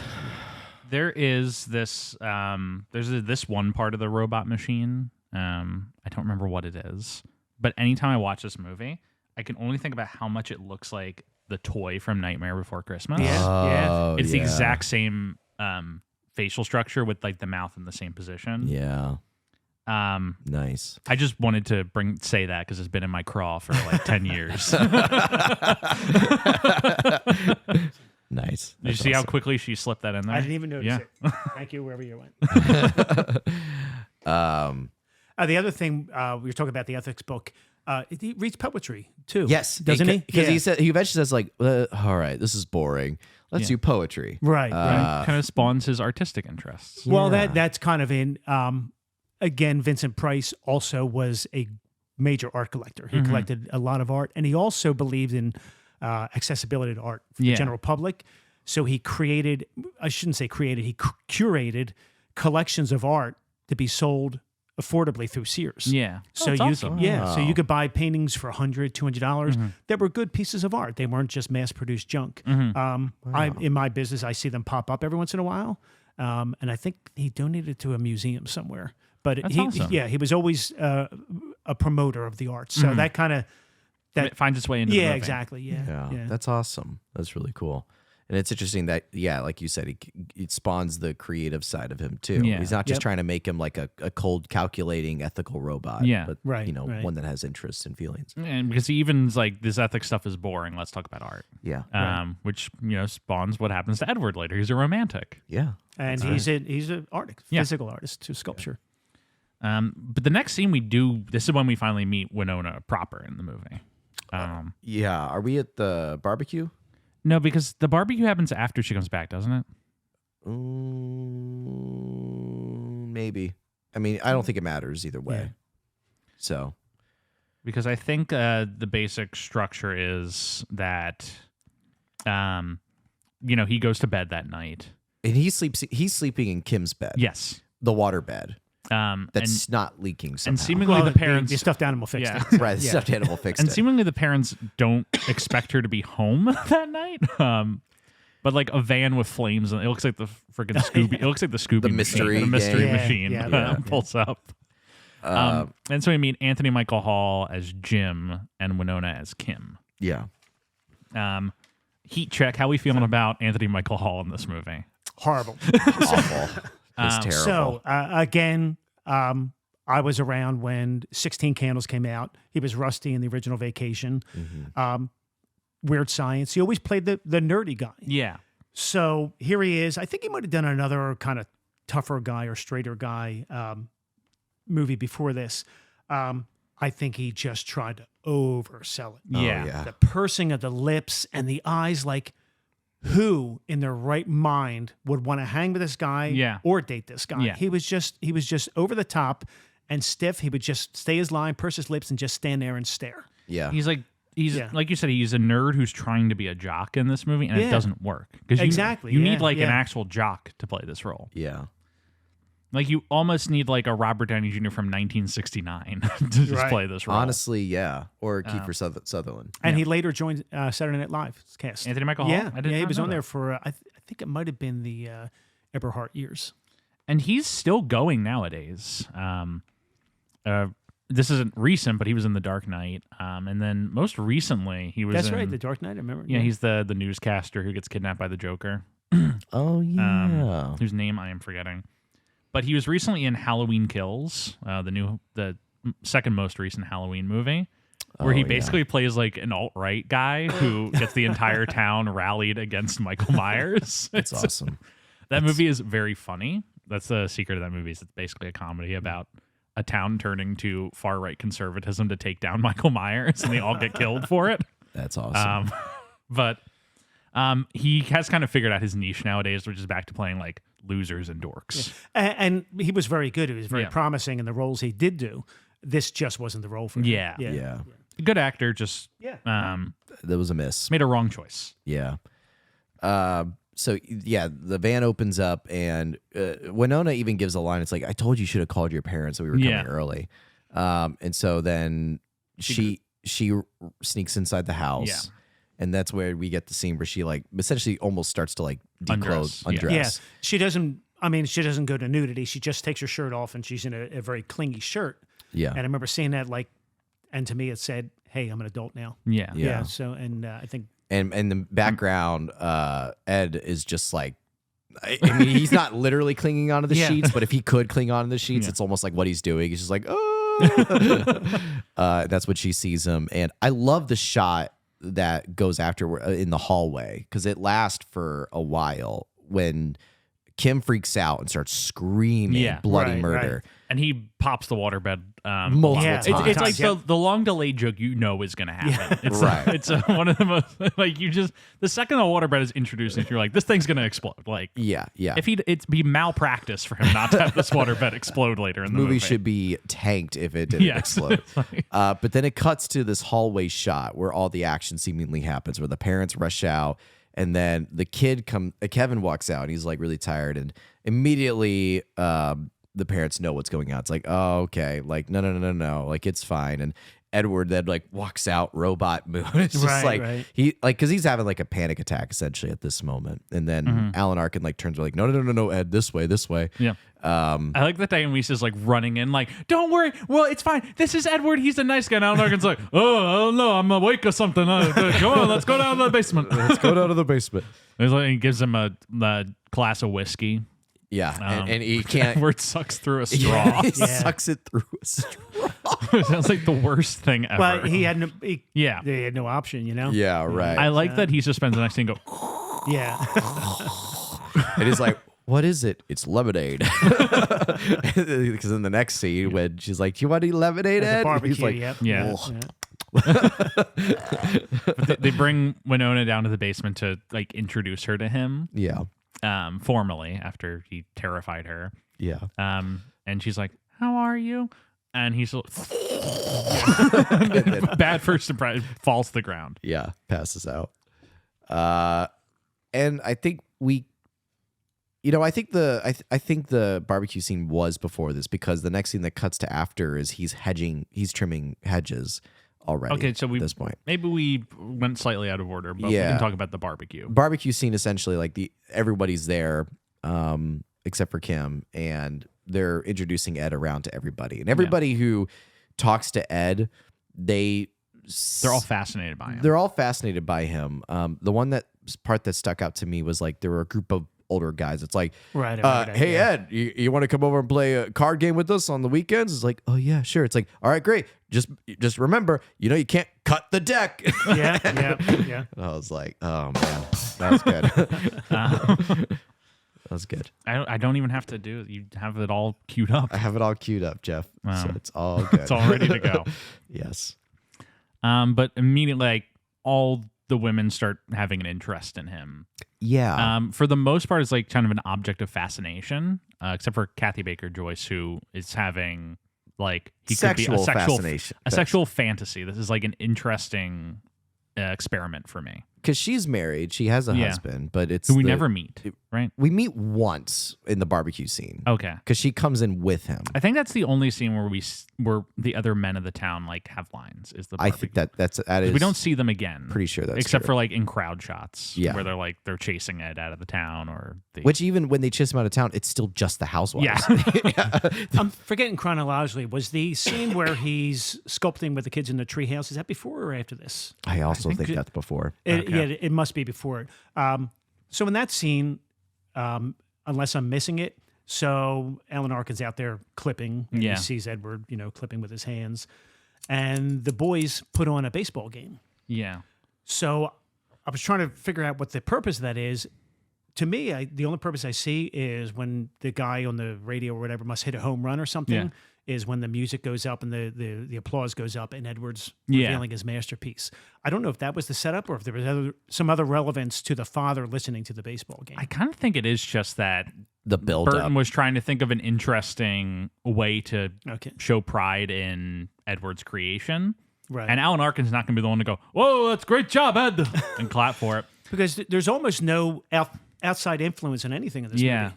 Except for the And baseball. when you hear the baseball and when they go in town to the shop, but there's almost no influence. You don't know if there's a no war world. going on. You don't know what's in the news. It's Yeah. it's a real bubble. Yeah. Yeah. But I do very much like that. That's just like a real filmmaking choice. To Yeah. feel like, all right, we're going to put a baseball game on so that when, the home run applause breaks up, we can cut to Edward with his dinosaur that he's created out Yeah. of the hedge. And it's the discovery of like, oh my God, Ed is like really good at trimming hedges. Yes. It's like really good at it. That's cool. Because then there's the barbecue. Yeah. He eats the ambrosia salad. It looks good. Yes.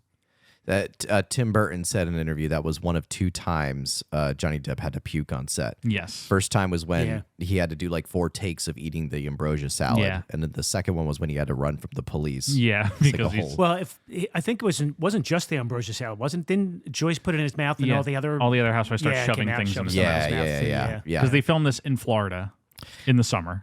And he's in a leather and outfit. he's in a Yeah. tight leather outfit. Yeah. Um, Sorry. you had to do it to him. I had to do it to him. Yeah.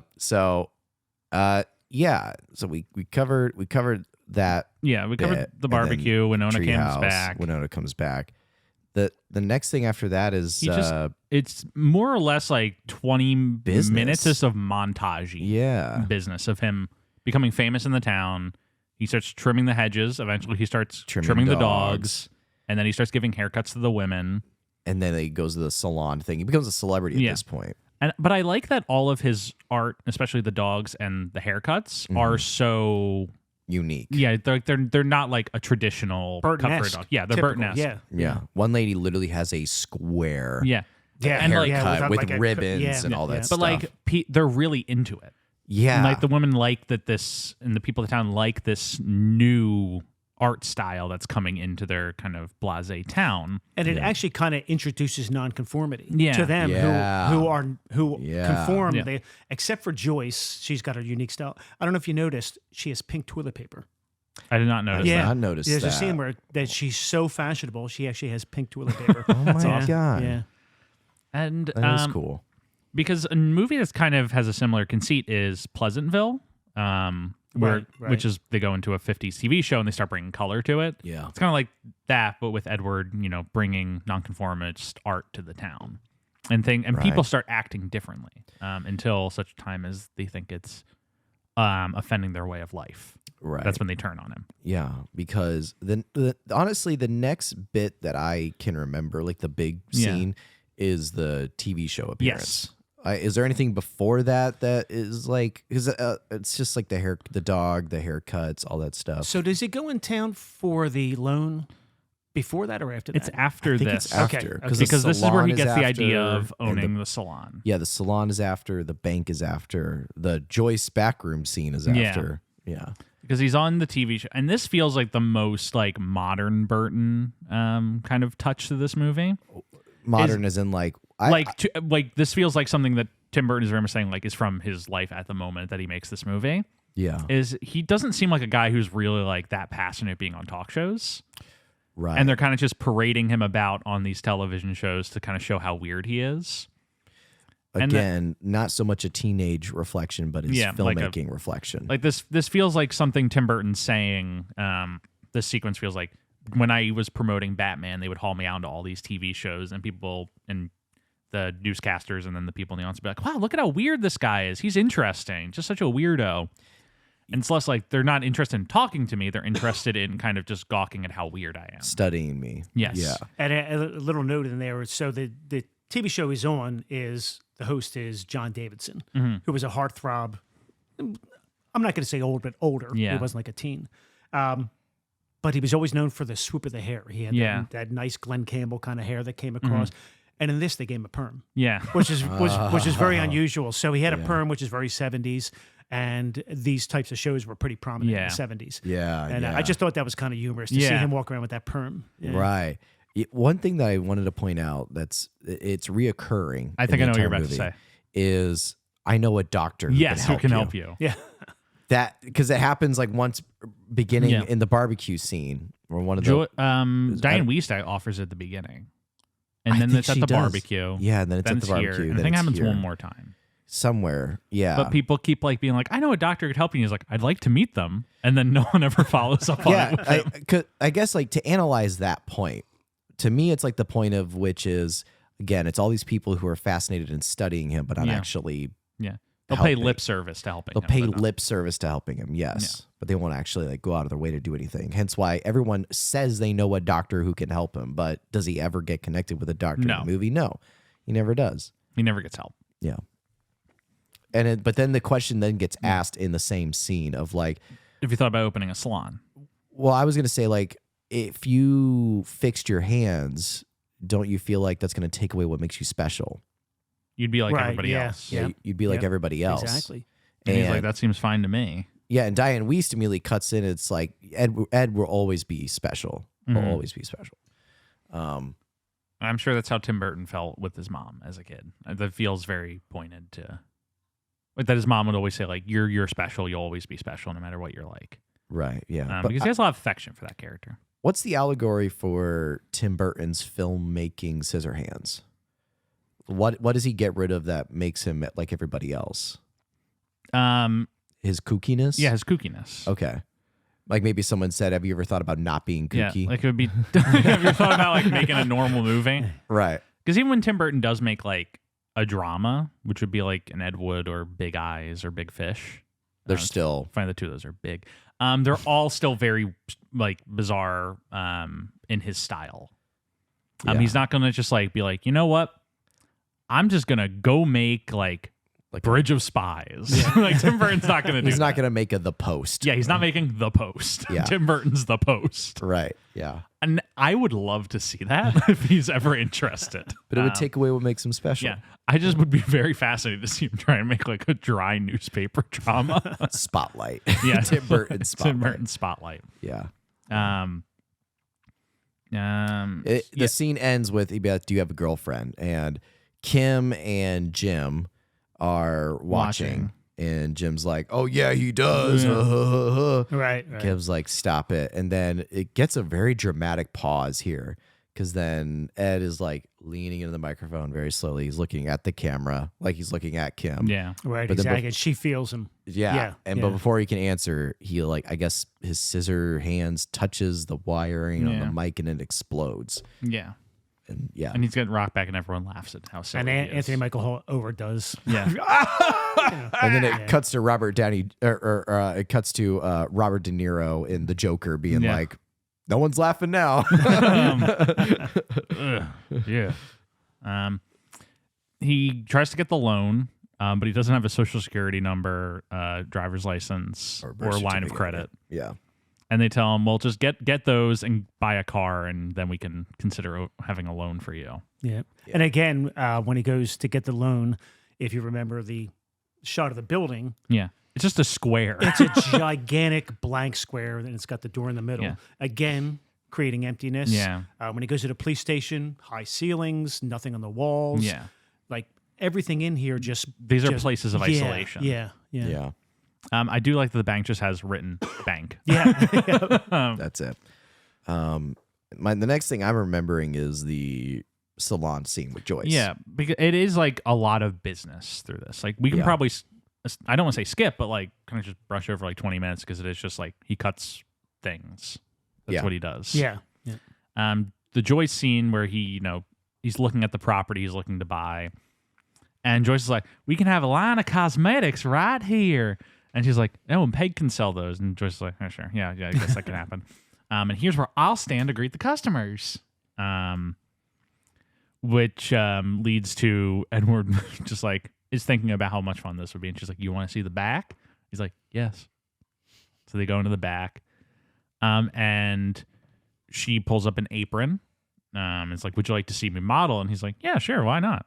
Not understanding the subtext that she's asking if she would like to see her take all her clothes off, which she starts to do, and then I'm forgetting exactly how this sequence plays out. It's she essentially like gets on top of him. Like she gets on top of him in the it's like the lean back haircut chair.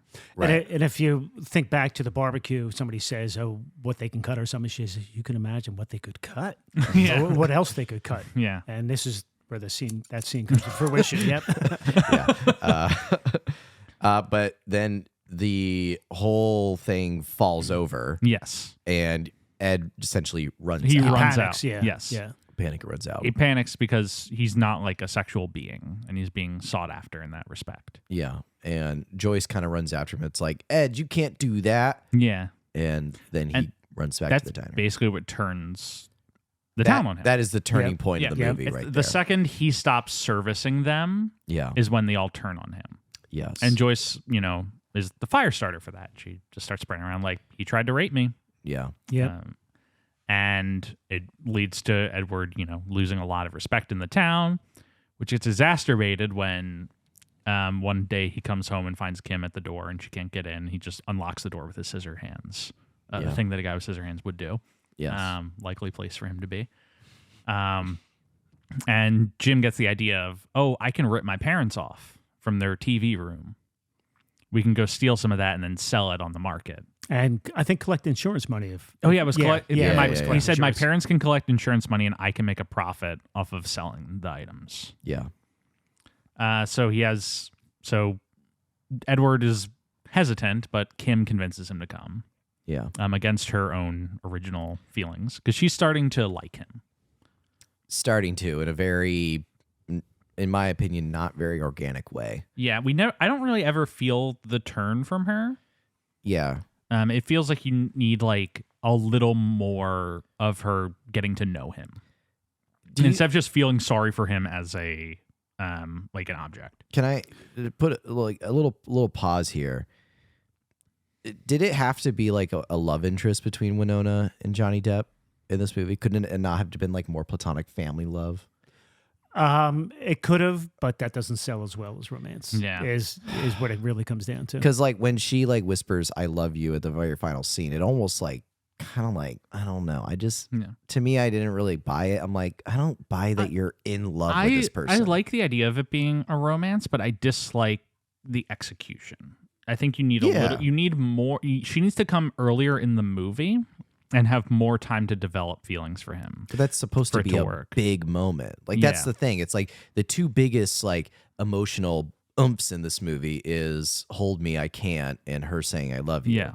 And it's all predicated on us believing that this thing is. It really all just comes. The ice dance does so much work in this movie. Yes, to make it work. Yes, it does. And I do overall like. I love the movie. It works. This is just the one aspect where I'm like, you need a little more of it to make this relationship feel organic. Yeah. Well, I think at the point of the house robbery, I think it's not so much she's falling in love with him as much as she's realizing that he's a good person. Yeah. With the juxtaposition of Jim. Yeah. And she's just saying I don't think feeling sorry. I think it's just she's really feeling that he's a very positive person, and which will later steamroll. Because he gets, obviously it doesn't go well, and he almost gets shot by the police, except for... he says, drop your knives. Yeah, the people in the town are able to run out and be like, no, his knives are his hands. Yeah. And he does not get shot by the police. Right. But he gets taken to jail. Mm-hmm. And that's when the parents come. And Diane Weiss is doing so great in this scene because she's like, "Oh, it's my fault. Like I said at the dinner table how much I envy their money or whatever. Yeah. Like I put this in your head or something." She's like, "We never taught you not to steal." And I think around this time is when Alan Arkin just says, "Damn those TV programs, damn them to hell." Like Edward watched the TV and like learned to rob people. Right. Yeah. Yeah. But then it just snowballs from here. Because it goes around the town that he had tried to rob a house. People don't want to talk to him anymore. Nobody attends the family Christmas party. Yeah. Or people are not intending to come to the family Christmas party. And Edward starts getting the idea that maybe he shouldn't be here. Did we skip over the first ice dance? No, I don't. I think that comes right. I think that comes right around this point. The one in the backyard. Yeah. Okay. Yeah. Right. You're right because the same scene, Jim comes and confronts him. Yeah, because he's only really doing stuff at the house now. The rest of the town has turned against him. Yeah, and so he's building a big ice sculpture in the back. Which apparently a large block of ice was delivered to his house somehow. Yeah. Yeah. It never quite explained how that ice got there. Then it makes me think at the very end of the movie when we talk about what happens at the end, where does all that come from? It's like, it's great that he makes it snow now, but like, I'm still confused. Vincent Price's ice machine. From Mosquito. The Mosquito Coast. Mosquito Coast. But I think at the end of the movie, you kind of accept it as fantastical. Yeah. And it works for the... Yeah. The movie has it's a fairy tale, so yeah. You can just be like, he has a block of ice in his backyard. It's there. It just happened. Yeah. Very easy. Alan Arkin just like hauled it home. Oh no, it's ice. Whatever. But this is the best scene of the movie. Yes. I mean, it's the most iconic scene of the movie. It's the most iconic. Yeah. You know what I thought of the imagery with like the camera panning 360 of the snow. It just spins around her. Blowout. With the fireworks. It's like the fireworks at the end of Blowout when... I say that as if those are the only two movies that have done that kind of shot. But like, it is that that style of shot that, and it made me think of Blowout in that way. And it could also be, I don't know if this is a stretch, it could be a sort of a baptism for her. Yeah. Ooh, interesting. If you think back to Shawshank Redemption, when he's that wonderful shot where he's out. Yeah, he gets it's straight ahead and the rain's pouring on him. God, I'm going to watch Shawshank today. Stuart, are you talking about my friend, Andy Dufresne? But it could be like a baptism or a realization of how she really feels about Edward. Yeah, she's willing to let all this pretension go and kind of just fall in love with this weirdo. Right. Which does so much work that the movie otherwise is somewhat lacking on prior to this point. Yeah. But it's the power of filmmaking that, you think that the script doesn't have this, but you just have one scene where a character dances in the snow and suddenly everything is fine. Like that fixes it all. Yeah. How does it work? I have no idea. It's just movies are weird and it does that to your psychology. Yep. But this is a great moment to finally talk about the Danny Elfman score. Yes. Which is Danny Elfman's favorite. It's his self-described favorite score he's done. He doesn't think it's his best work, but he thinks it's his favorite. Yeah. I couldn't figure out what he thinks his best work is. Danny Elfman, I don't know if you know his background. So in the 80s, just when punk came along and then New Wave came after punk. And New Wave was almost any kind of music. And the band was called Oingo Boingo. That was his band. They never got much of a following. I think he might have had one like semi-hit on the radio, and they almost disappeared. And then he showed up I think he made a couple film scores for smaller movies, but I think Pee-wee was his first full length. I Wow. will find out. And he's done all but 3 Burton movies. The Wow. scores, yeah. Yeah, because the 3 he hasn't done are Ed Wood. It's Ed Wood because he's grumpy that he didn't get to voice Jack Skellington in Nightmare Before Christmas. That's right, yeah. Because he's the that movie is mostly sung, and he's the singing voice for Jack Skellington. But then they replaced him with a guy whose name I'm forgetting. For like the few scenes where Jack just talks, and he was mad about that. And he said, "Tim, I'm not working on your next movie." That's funny. And then it's Sweeney Todd because that's a musical, Yeah. and then it's Big Eyes for some reason. I think he might have just been busy. Yeah, I don't remember too much music in Big Eyes. It's not too much. Yeah, I don't think it was like an important element of the movie. So his scores are, he did Forbidden Zone, Wisdom, and Summer School prior to Pee-wee and Beetlejuice. And I don't think they were features. I Yeah. don't know if it said, yeah. Then, And the thing about, especially his early scores, were very circus and marching band influenced. Yes. Yeah, and so you usually tell his music. his scores always, I heard someone once describe that he's the best at making music that sounds like the character. Yeah, Like his yeah. Beetlejuice score sounds like Beetlejuice. Yeah. His Batman theme, there's a reason that it's still the Batman theme that people associate. Like people, love Hans Zimmer, but people don't associate the Dark Knight score with Batman. They don't associate the Robert Pattinson score with Batman. I still do the da-na-na-na-na-na-na. Yeah. That's what I relate. But Danny Elfman, he just has such a unique sound that has propelled him to a very successful career. I'm just scrolling through all of his credits right now. I mean, talk about like the Sam Raimi Spider-Man stuff too. The Sam Raimi Spider-Mans. He did the Men in Black score, all of the Burtons except for those 3 that we mentioned. He did Good Will Hunting, Flubber, Mission. He did the first Mission Impossible. He did not come up with the main theme because that's from the TV show, but he kind of designed the oral landscape of Mission Impossible, which still uses some of his cues to this day. But just a very prolific career. He also did the Simpsons theme. Have you seen the video of him at Coachella performing the Simpsons theme? No. I have pulled it up because it is one of my favorite videos. 2 years ago, Danny Elfman played Coachella. You connect to the Bluetooth, Jeff? And this is No. Did he play Coachella as like an Oingo Boingo thing? just or as like himself. just as He himself? did Okay. his scores and some of his songs. But Okay. this is like he did Nightmare Before Christmas. This is how it goes. It's just, Jeff, you can connect to the Bluetooth. I'm not connecting to the Bluetooth. He's just like shirtless, covered in tattoos. I'm looking for. Yeah.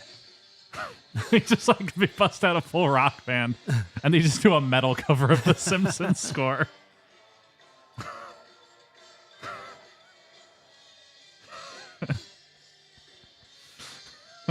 That's pretty good. I just really enjoy when just all the guys come out with the guitars.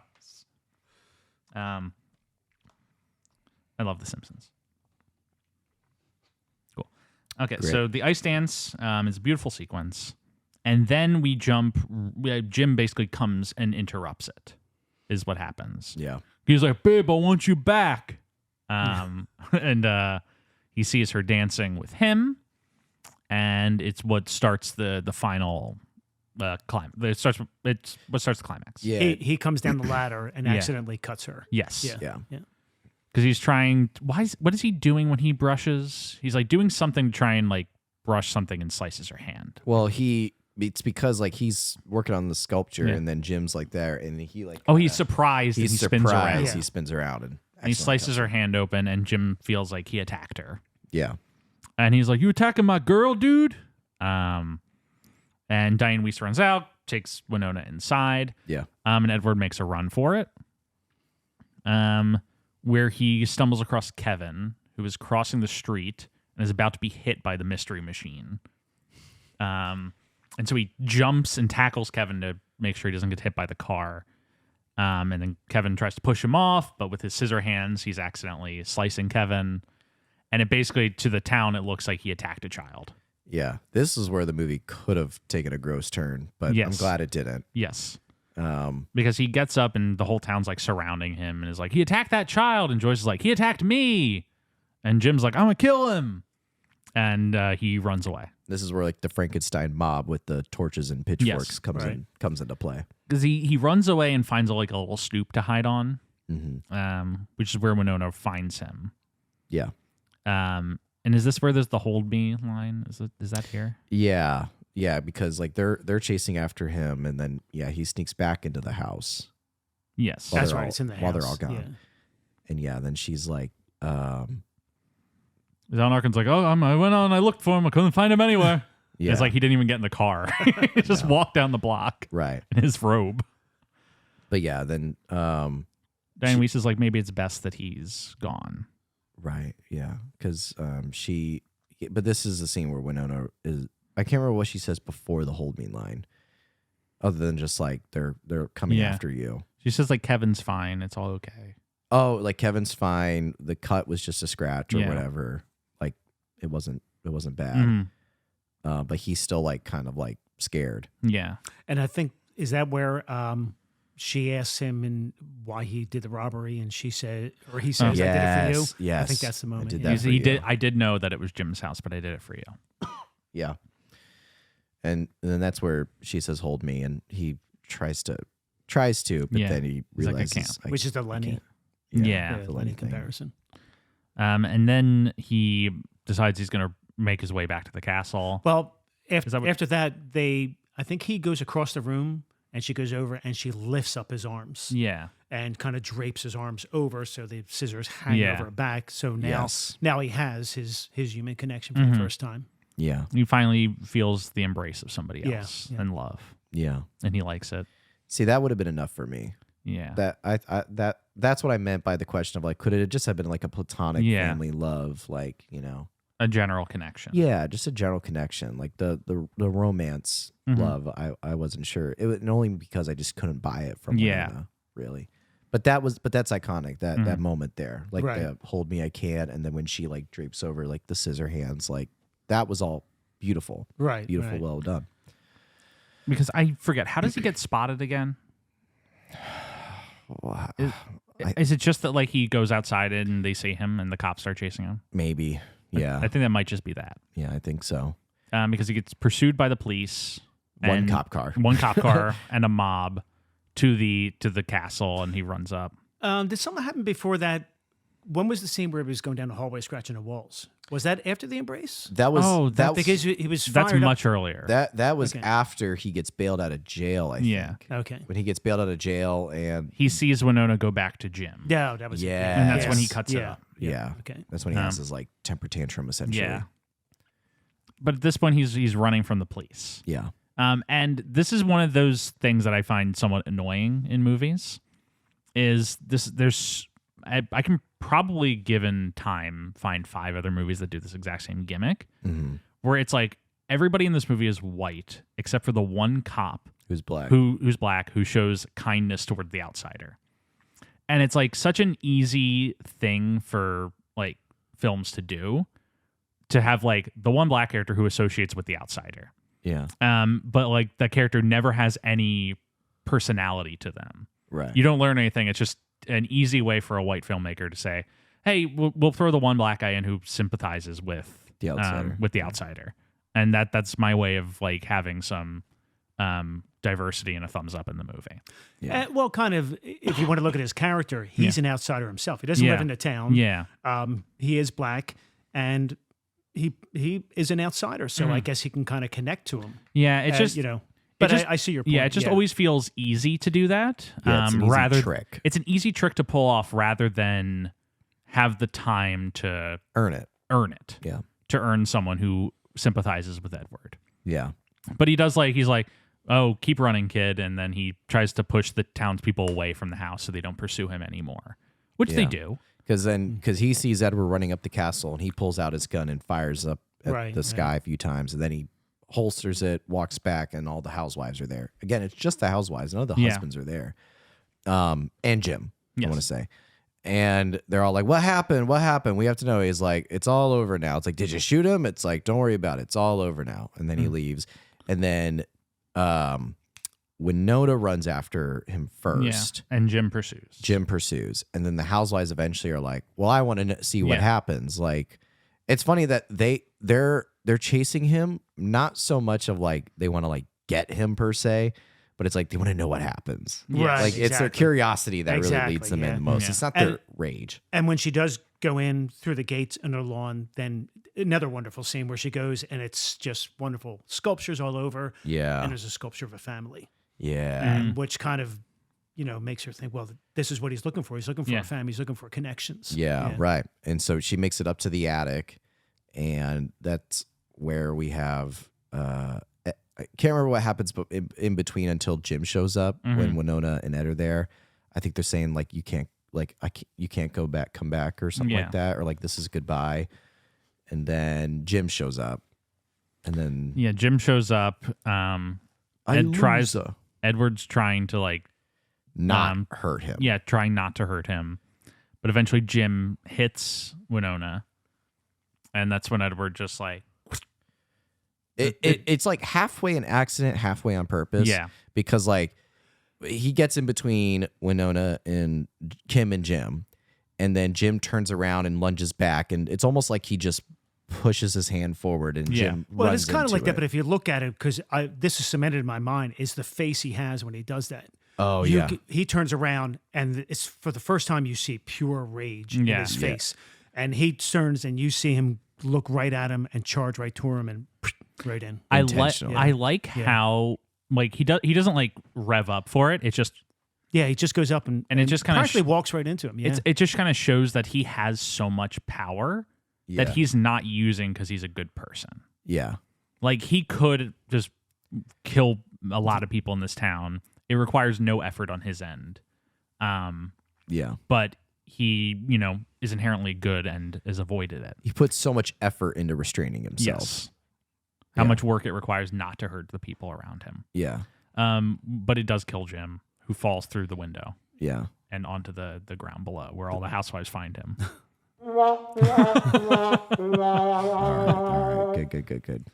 And they are all just like, "Oh, geez, there's a dead body here." Yeah, they're like, "Oh my god!" And then Winona says, like, that's when they kiss. Yes. Something I could have gone without. And she's like, "I love you." Also, I know. Yeah, I know. Mhm. I just didn't feel like it was earned. Yeah. That's my biggest thing. I didn't feel like it was earned. Mm-hmm. But It definitely requires, this movie needs more Winona at the beginning. Yeah. Like at least 10 minutes more and a little more gradual, like, or you need sequences like showing her getting affectionate for him instead of just her being like, all right, he's not a bad person. yeah, right. I don't think it's a huge detriment to the movie. it's not. Yeah, I still think the movie is overall like very successful at telling the fairy tale it wants to. But there are, some criticisms here and there. Yeah. Because after they kiss and embrace, she decides she's going to leave him there, and she grabs like one of the many scissor hands that are just lying about. Takes it out front, where she holds it up and tells all the housewives he's dead. That is the end of Edward Scissorhands. That him and Jim killed each other. Yes. Yeah. That The they roof killed each collapsed on him Yeah, and or the whatever. roof collapsed. That's right. Yeah. Roof collapsed on him, and he killed Jim. Yeah. And so they all leave. And Edward just stays up there, seemingly for all time. And then we cut back to Winona grandma. Yeah. Grandma Ryder. Grandma Ryder. That's good. I like that. Grandma Ryder. She's retelling the story, or she's finishing up telling the story, and she says, and that's why, it's so he and the it cuts to that scene, and then the granddaughter's like, so do you think he's still up there? And Winona says, like, well, before he came down, it never snowed in this valley. Right. And now it snows to and this now day. it snows to this day. I think that so long as it is snowing, that he's still up there. And then as that happens, the Danny Elfman music swells, and we cut to the attic, and we see him Making with his art. never-ending ice block supply Yep. that he continuously get. He's making ice sculptures, and it's the same snow that Winona was twirling around is going out from the manor down the hill onto the whole town and neighborhood. He continues to churn away in his gothic manner, making art for the people to enjoy, right, but never understand. And I guess we assume at this point that he has no age. Yeah. He doesn't age. He doesn't get younger, older, or anything, because would kind of explain why the flashback scenes with Vincent Price are very Victorian looking. Yeah. He may have been made. Edward could have just been up there for 100 exactly. years. Yeah. Yeah, because I guess we talked briefly about this scene. I don't think we talked about it in depth, about the scene where right before Vincent Price and Edward is there, he's about to give him real hands. Right. And he holds Great them scene. up. Yeah. And right as he does that, like Vincent Price, great performance, just Dies. just dies. And you just see the scissors poke through the hands because he's like falling. Yeah, he's downward. lost everything. Yeah. And then, but Edward almost doesn't react. He's just kind of there with his scissor hands and the stabbed hands like on the ground. Which have shattered. Yeah. Mm-hmm. Yeah. So it's a great little scene. yeah, that's earlier in the movie. I think we might have missed over it. But yeah, the movie ends with like ice sculpture, snow. There's one little fade cut to like Winona younger Winona dancing. There's one line where the granddaughter says, "Do you ever want to go back up there and see him?" It's like, no, like I'm old and he's the same. Yeah. I'd rather he remember me the way I was. Yeah, remember me the way that I was. Yeah. And she throws the jewel into the ocean. And Bill Paxton talks about how he understands Titanic now. Yeah. By the way, the best line in Poor Things last night was "Titanic me." Yeah. Well, that was in the trailer for the Sydney Sweeney movie. Oh, was it really? Yeah. Oh, okay. I didn't know It was that. the Glenn Powell Sydney Sweeney movie. He's like Titanic me. Nice. Yeah. I think that's the. I never understood Titanic. I think that's the end of. That's the end of the movie. I think we covered. Michael Keaton walks in the Batman suit and it says he will fight Edward Scissorhands and Batman v Edward. Well, Tim Burton has said in multiple interviews like he would never ever make a sequel for this movie. Like it would just ruin the purity of it. Yeah. I kind of feel like Timothy Chalamet and it's just called Scissorhands. Batman Returns is kind of like a spiritual continuation of this movie, to me. Yeah. Like Tim Burton's Batman is like it's a good movie, but it's very much just like Batman fights the Joker. That is the plot of that movie. Yeah. It's not super interested in a lot of subtext. Batman Returns is like such, and we talked about it a lot on the Heathers episode because Daniel Waters wrote both those movies. Mm-hmm. But that's such a movie about like a group of three weirdos who don't fit in with society being reintroduced to society, and like the only way that they can comprehend is to put on leather suits and punch each other and have sex. Yeah. That's the plot of Batman Returns. Yep. Which feels like very much like the spiritual continuation of what he's exploring in this movie is this like outsider weirdo who was gifted with physical deformity. Yeah. It's like the Penguin story. Yeah. So it's a thread he'll continue to tug on, but he'll never make a sequel. Yeah. Movie's a huge success. Comes out. Yeah, I remember it coming out, and it was a very, very talked about movie. Yeah. I makes has a budget of $20 million, makes $86 million, like 4 times its budget, big success. For the time, yeah. You remember a lot of people talking about this movie. Yeah, like you said. Yep. It got fairly critical acclaim. A lot of people considered it Burton's like best artistic achievement yet. Yeah. And also, if I may be so bold to say it, a great Christmas movie. Yeah. Oh, A yeah. good Christmas movie. I was I was watching this. I'm like, this is a great season to be watching this movie right now. Yeah. Like, yeah. That's why we had to like scramble to make that Christmas episode that you folks listened to 3 weeks ago, because this episode doesn't come out until January 10th. So it's like, well, we missed the shot. Yeah. Yeah, we did. But it does get nominated for the Academy Award for Best Makeup. It loses to Dick Tracy, which was pretty much a flop. Yeah, a big flop. But Al Pacino does wear crazy prosthetics in that. And I think Rocketeer, was that out the same year? I don't know if Rocketeer was the same year, but it's around the same time. Because there was a sort of friendly rivalry between Rocketeer's 91. Okay, there was a friendly rivalry between whoever was making Dick Tracy and whoever was Warren making Beatty and Joe Johnson. Okay, so, and I think it was the Rocketeer. I can't remember. Maybe it was something else. And one of them made a comment to the Dick Tracy to Warren Beatty, And Warren Beatty said, "Well, my dick's is going to be bigger than yours." Yeah. Some comment like that. Yeah. That's the funny thing that comes out of Batman being a big success. And obviously you were around during this time. So Right. But that it doesn't spawn like a new wave of superhero movies. It spawns a Exactly, lot yeah. of people making adaptations of 1930s comic book like Right. like Batman's success, and they're like, all right, we're gonna make Dick Tracy, the Shadow, we're gonna make the Phantom, we're gonna make Dark Man, the Right, Rocketeer. It's just Well, like that. I think the mentality then probably was more, we'll make a movie and we'll make sequels to that particular movie.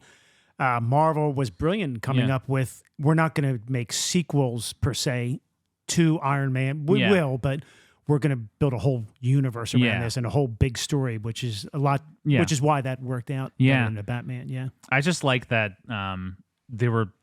the success of Batman kind of prompted them to be like, the Rocketeer also was like 1927. There was another really bad movie that came out at that time. The Saint? It wasn't The Saint. It was like a Rocketeer. It was 1930s, and it had a long title, like somebody in the fantastical journey. Are you thinking about The League of Extraordinary Gentlemen? No, it was it was previous to that. It came out and disappeared. Okay. Can't remember what it was. Sounds like one of the many things that flopped. Yeah. We never speak of again.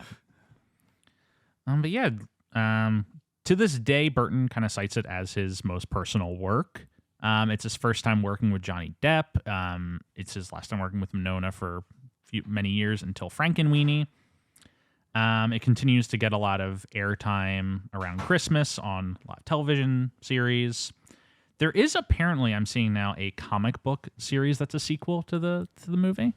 It looks like Burton didn't really have any involvement in it, which is weird. Interesting. And then, Stuart, you weren't fully kidding about the Timothée Chalamet thing, were you? There's a Super Bowl ad where Timothée Chalamet plays Edward Scissorhands. Oh, really? Yeah.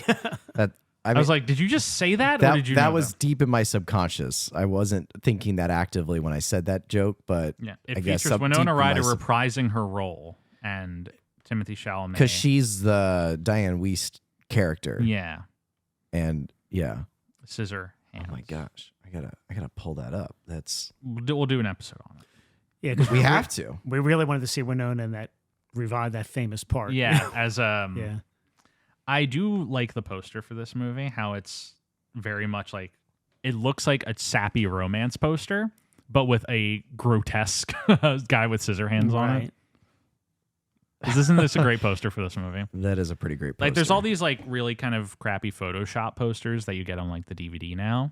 Yeah. But I like this very much like playing with the form of, it's like a sappy romance poster, except with like a monster on it. Yeah, right. This is the story of a boy with scissors. I'm just pulling up. You pulled up the Super Bowl ad? Edgar, you're going to be late. Oh, it's Edgar Scissorhands. My son, Edgar. Bye, sweetie. Interesting. Oh, they're implying that the two of them had a... Yeah, kid. Oh, boy. Next up, Lancer Street.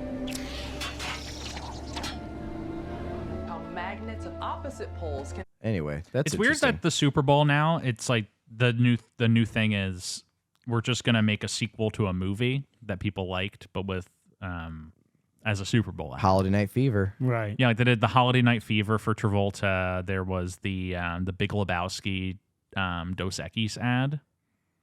Yeah. Where it was like just Jeff Bridges. They couldn't even get John Goodman. No. But like just Jeff Bridges, like, I'll drink this beer. Yeah. Right. So, what do we have about like what this movie led to or anything? Like as far as Winona's career? For Winona's career, it really is just kind of the beginning of a closing of a door for this era. Yeah. Because this Mermaids and Night on Earth are kind of the end of It Girl. like I said, the It Girl era, and then the second she's in Bram Stoker's Dracula and The Age of Innocence, which are back to back, Scorsese Coppola or Coppola Scorsese, gets that Oscar nomination for Age of Innocence. She's a very different type of performer now, and she doesn't do something like this again. She's usually playing the lead in a movie or the supporting role in a big prestige movie. Yeah. For better? Or for worse. We'll find out. Worse? I haven't seen a lot of these movies. I've seen Bram Stoker. but I haven't seen The Age of Innocence. Same. We're gonna get innocent. Thank you. But then it's a run. It's back-to-back Oscar nominations because she's in Little Women right after. The Crucible, Looking for Richard, etc. And then she tries to start getting into action movies with Alien Resurrection, Girl Interrupted, and then kind of starts falling off after that point. You're just really liking this, aren't you? And I think Girl Interrupted was a critically welcome. It was movie, wasn't it? It was a big success. The problem was Angelina Jolie gets all the buzz for it. That's right. Yeah. It's like supposed to be Winona's big like, I'm gonna get a Best Actress nomination because I think she's only supporting for the previous two. Yeah. But Angelina Jolie is the one who comes out of the movie getting all the praise and the Oscar. Yeah.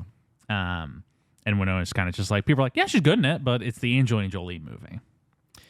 And a relationship comes out of this movie, her and Johnny Depp. Well, it's before this. Well, before, but I'm saying like it goes on after this. Yeah, movie it comes continues out. to go on. Yeah, after it continues this. to go on. When do they break up? I think they date for 2 more years after this. I think they break up in 92. Oh man, very short-lived relationship. I mean, I'll find the exact confirmation of that, but it really, yeah. He proposed to her in 90. They never got married, and they broke up in 93. Yeah. And then he just kind of bounces around for a while. Mm-hmm. When he was in his trial last year, Winona wrote like a letter for it, which is like, during my time with him, he never abused me, but I'm obviously not going to discount any of the allegations against him.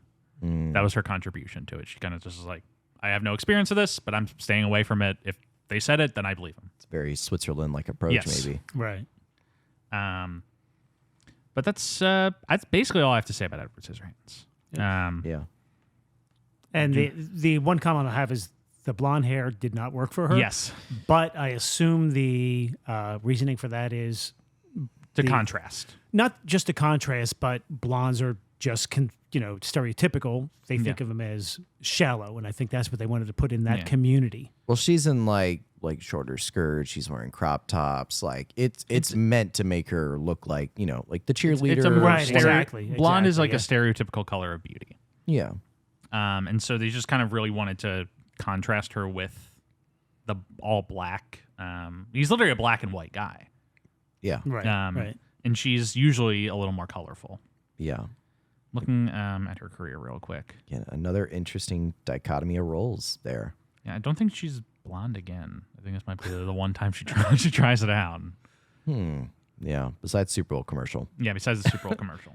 when she is definitely blonde. We'll keep the blonde watch going. We'll call it hashtag blonde watch. Check back in every week. Yeah. It's like hashtag corn watch. Yeah. There's a U.S. senator who every year posts a picture of his cornfield and says hashtag Again, I corn apologize, watch. Stuart. Yeah. It's all good. For my corn heads out there, I know you're enjoying it. Yeah. Okay. Fine. That's all I have to say.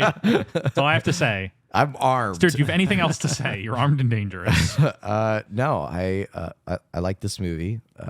Really enjoyed it. It's a good season to watch. Yeah.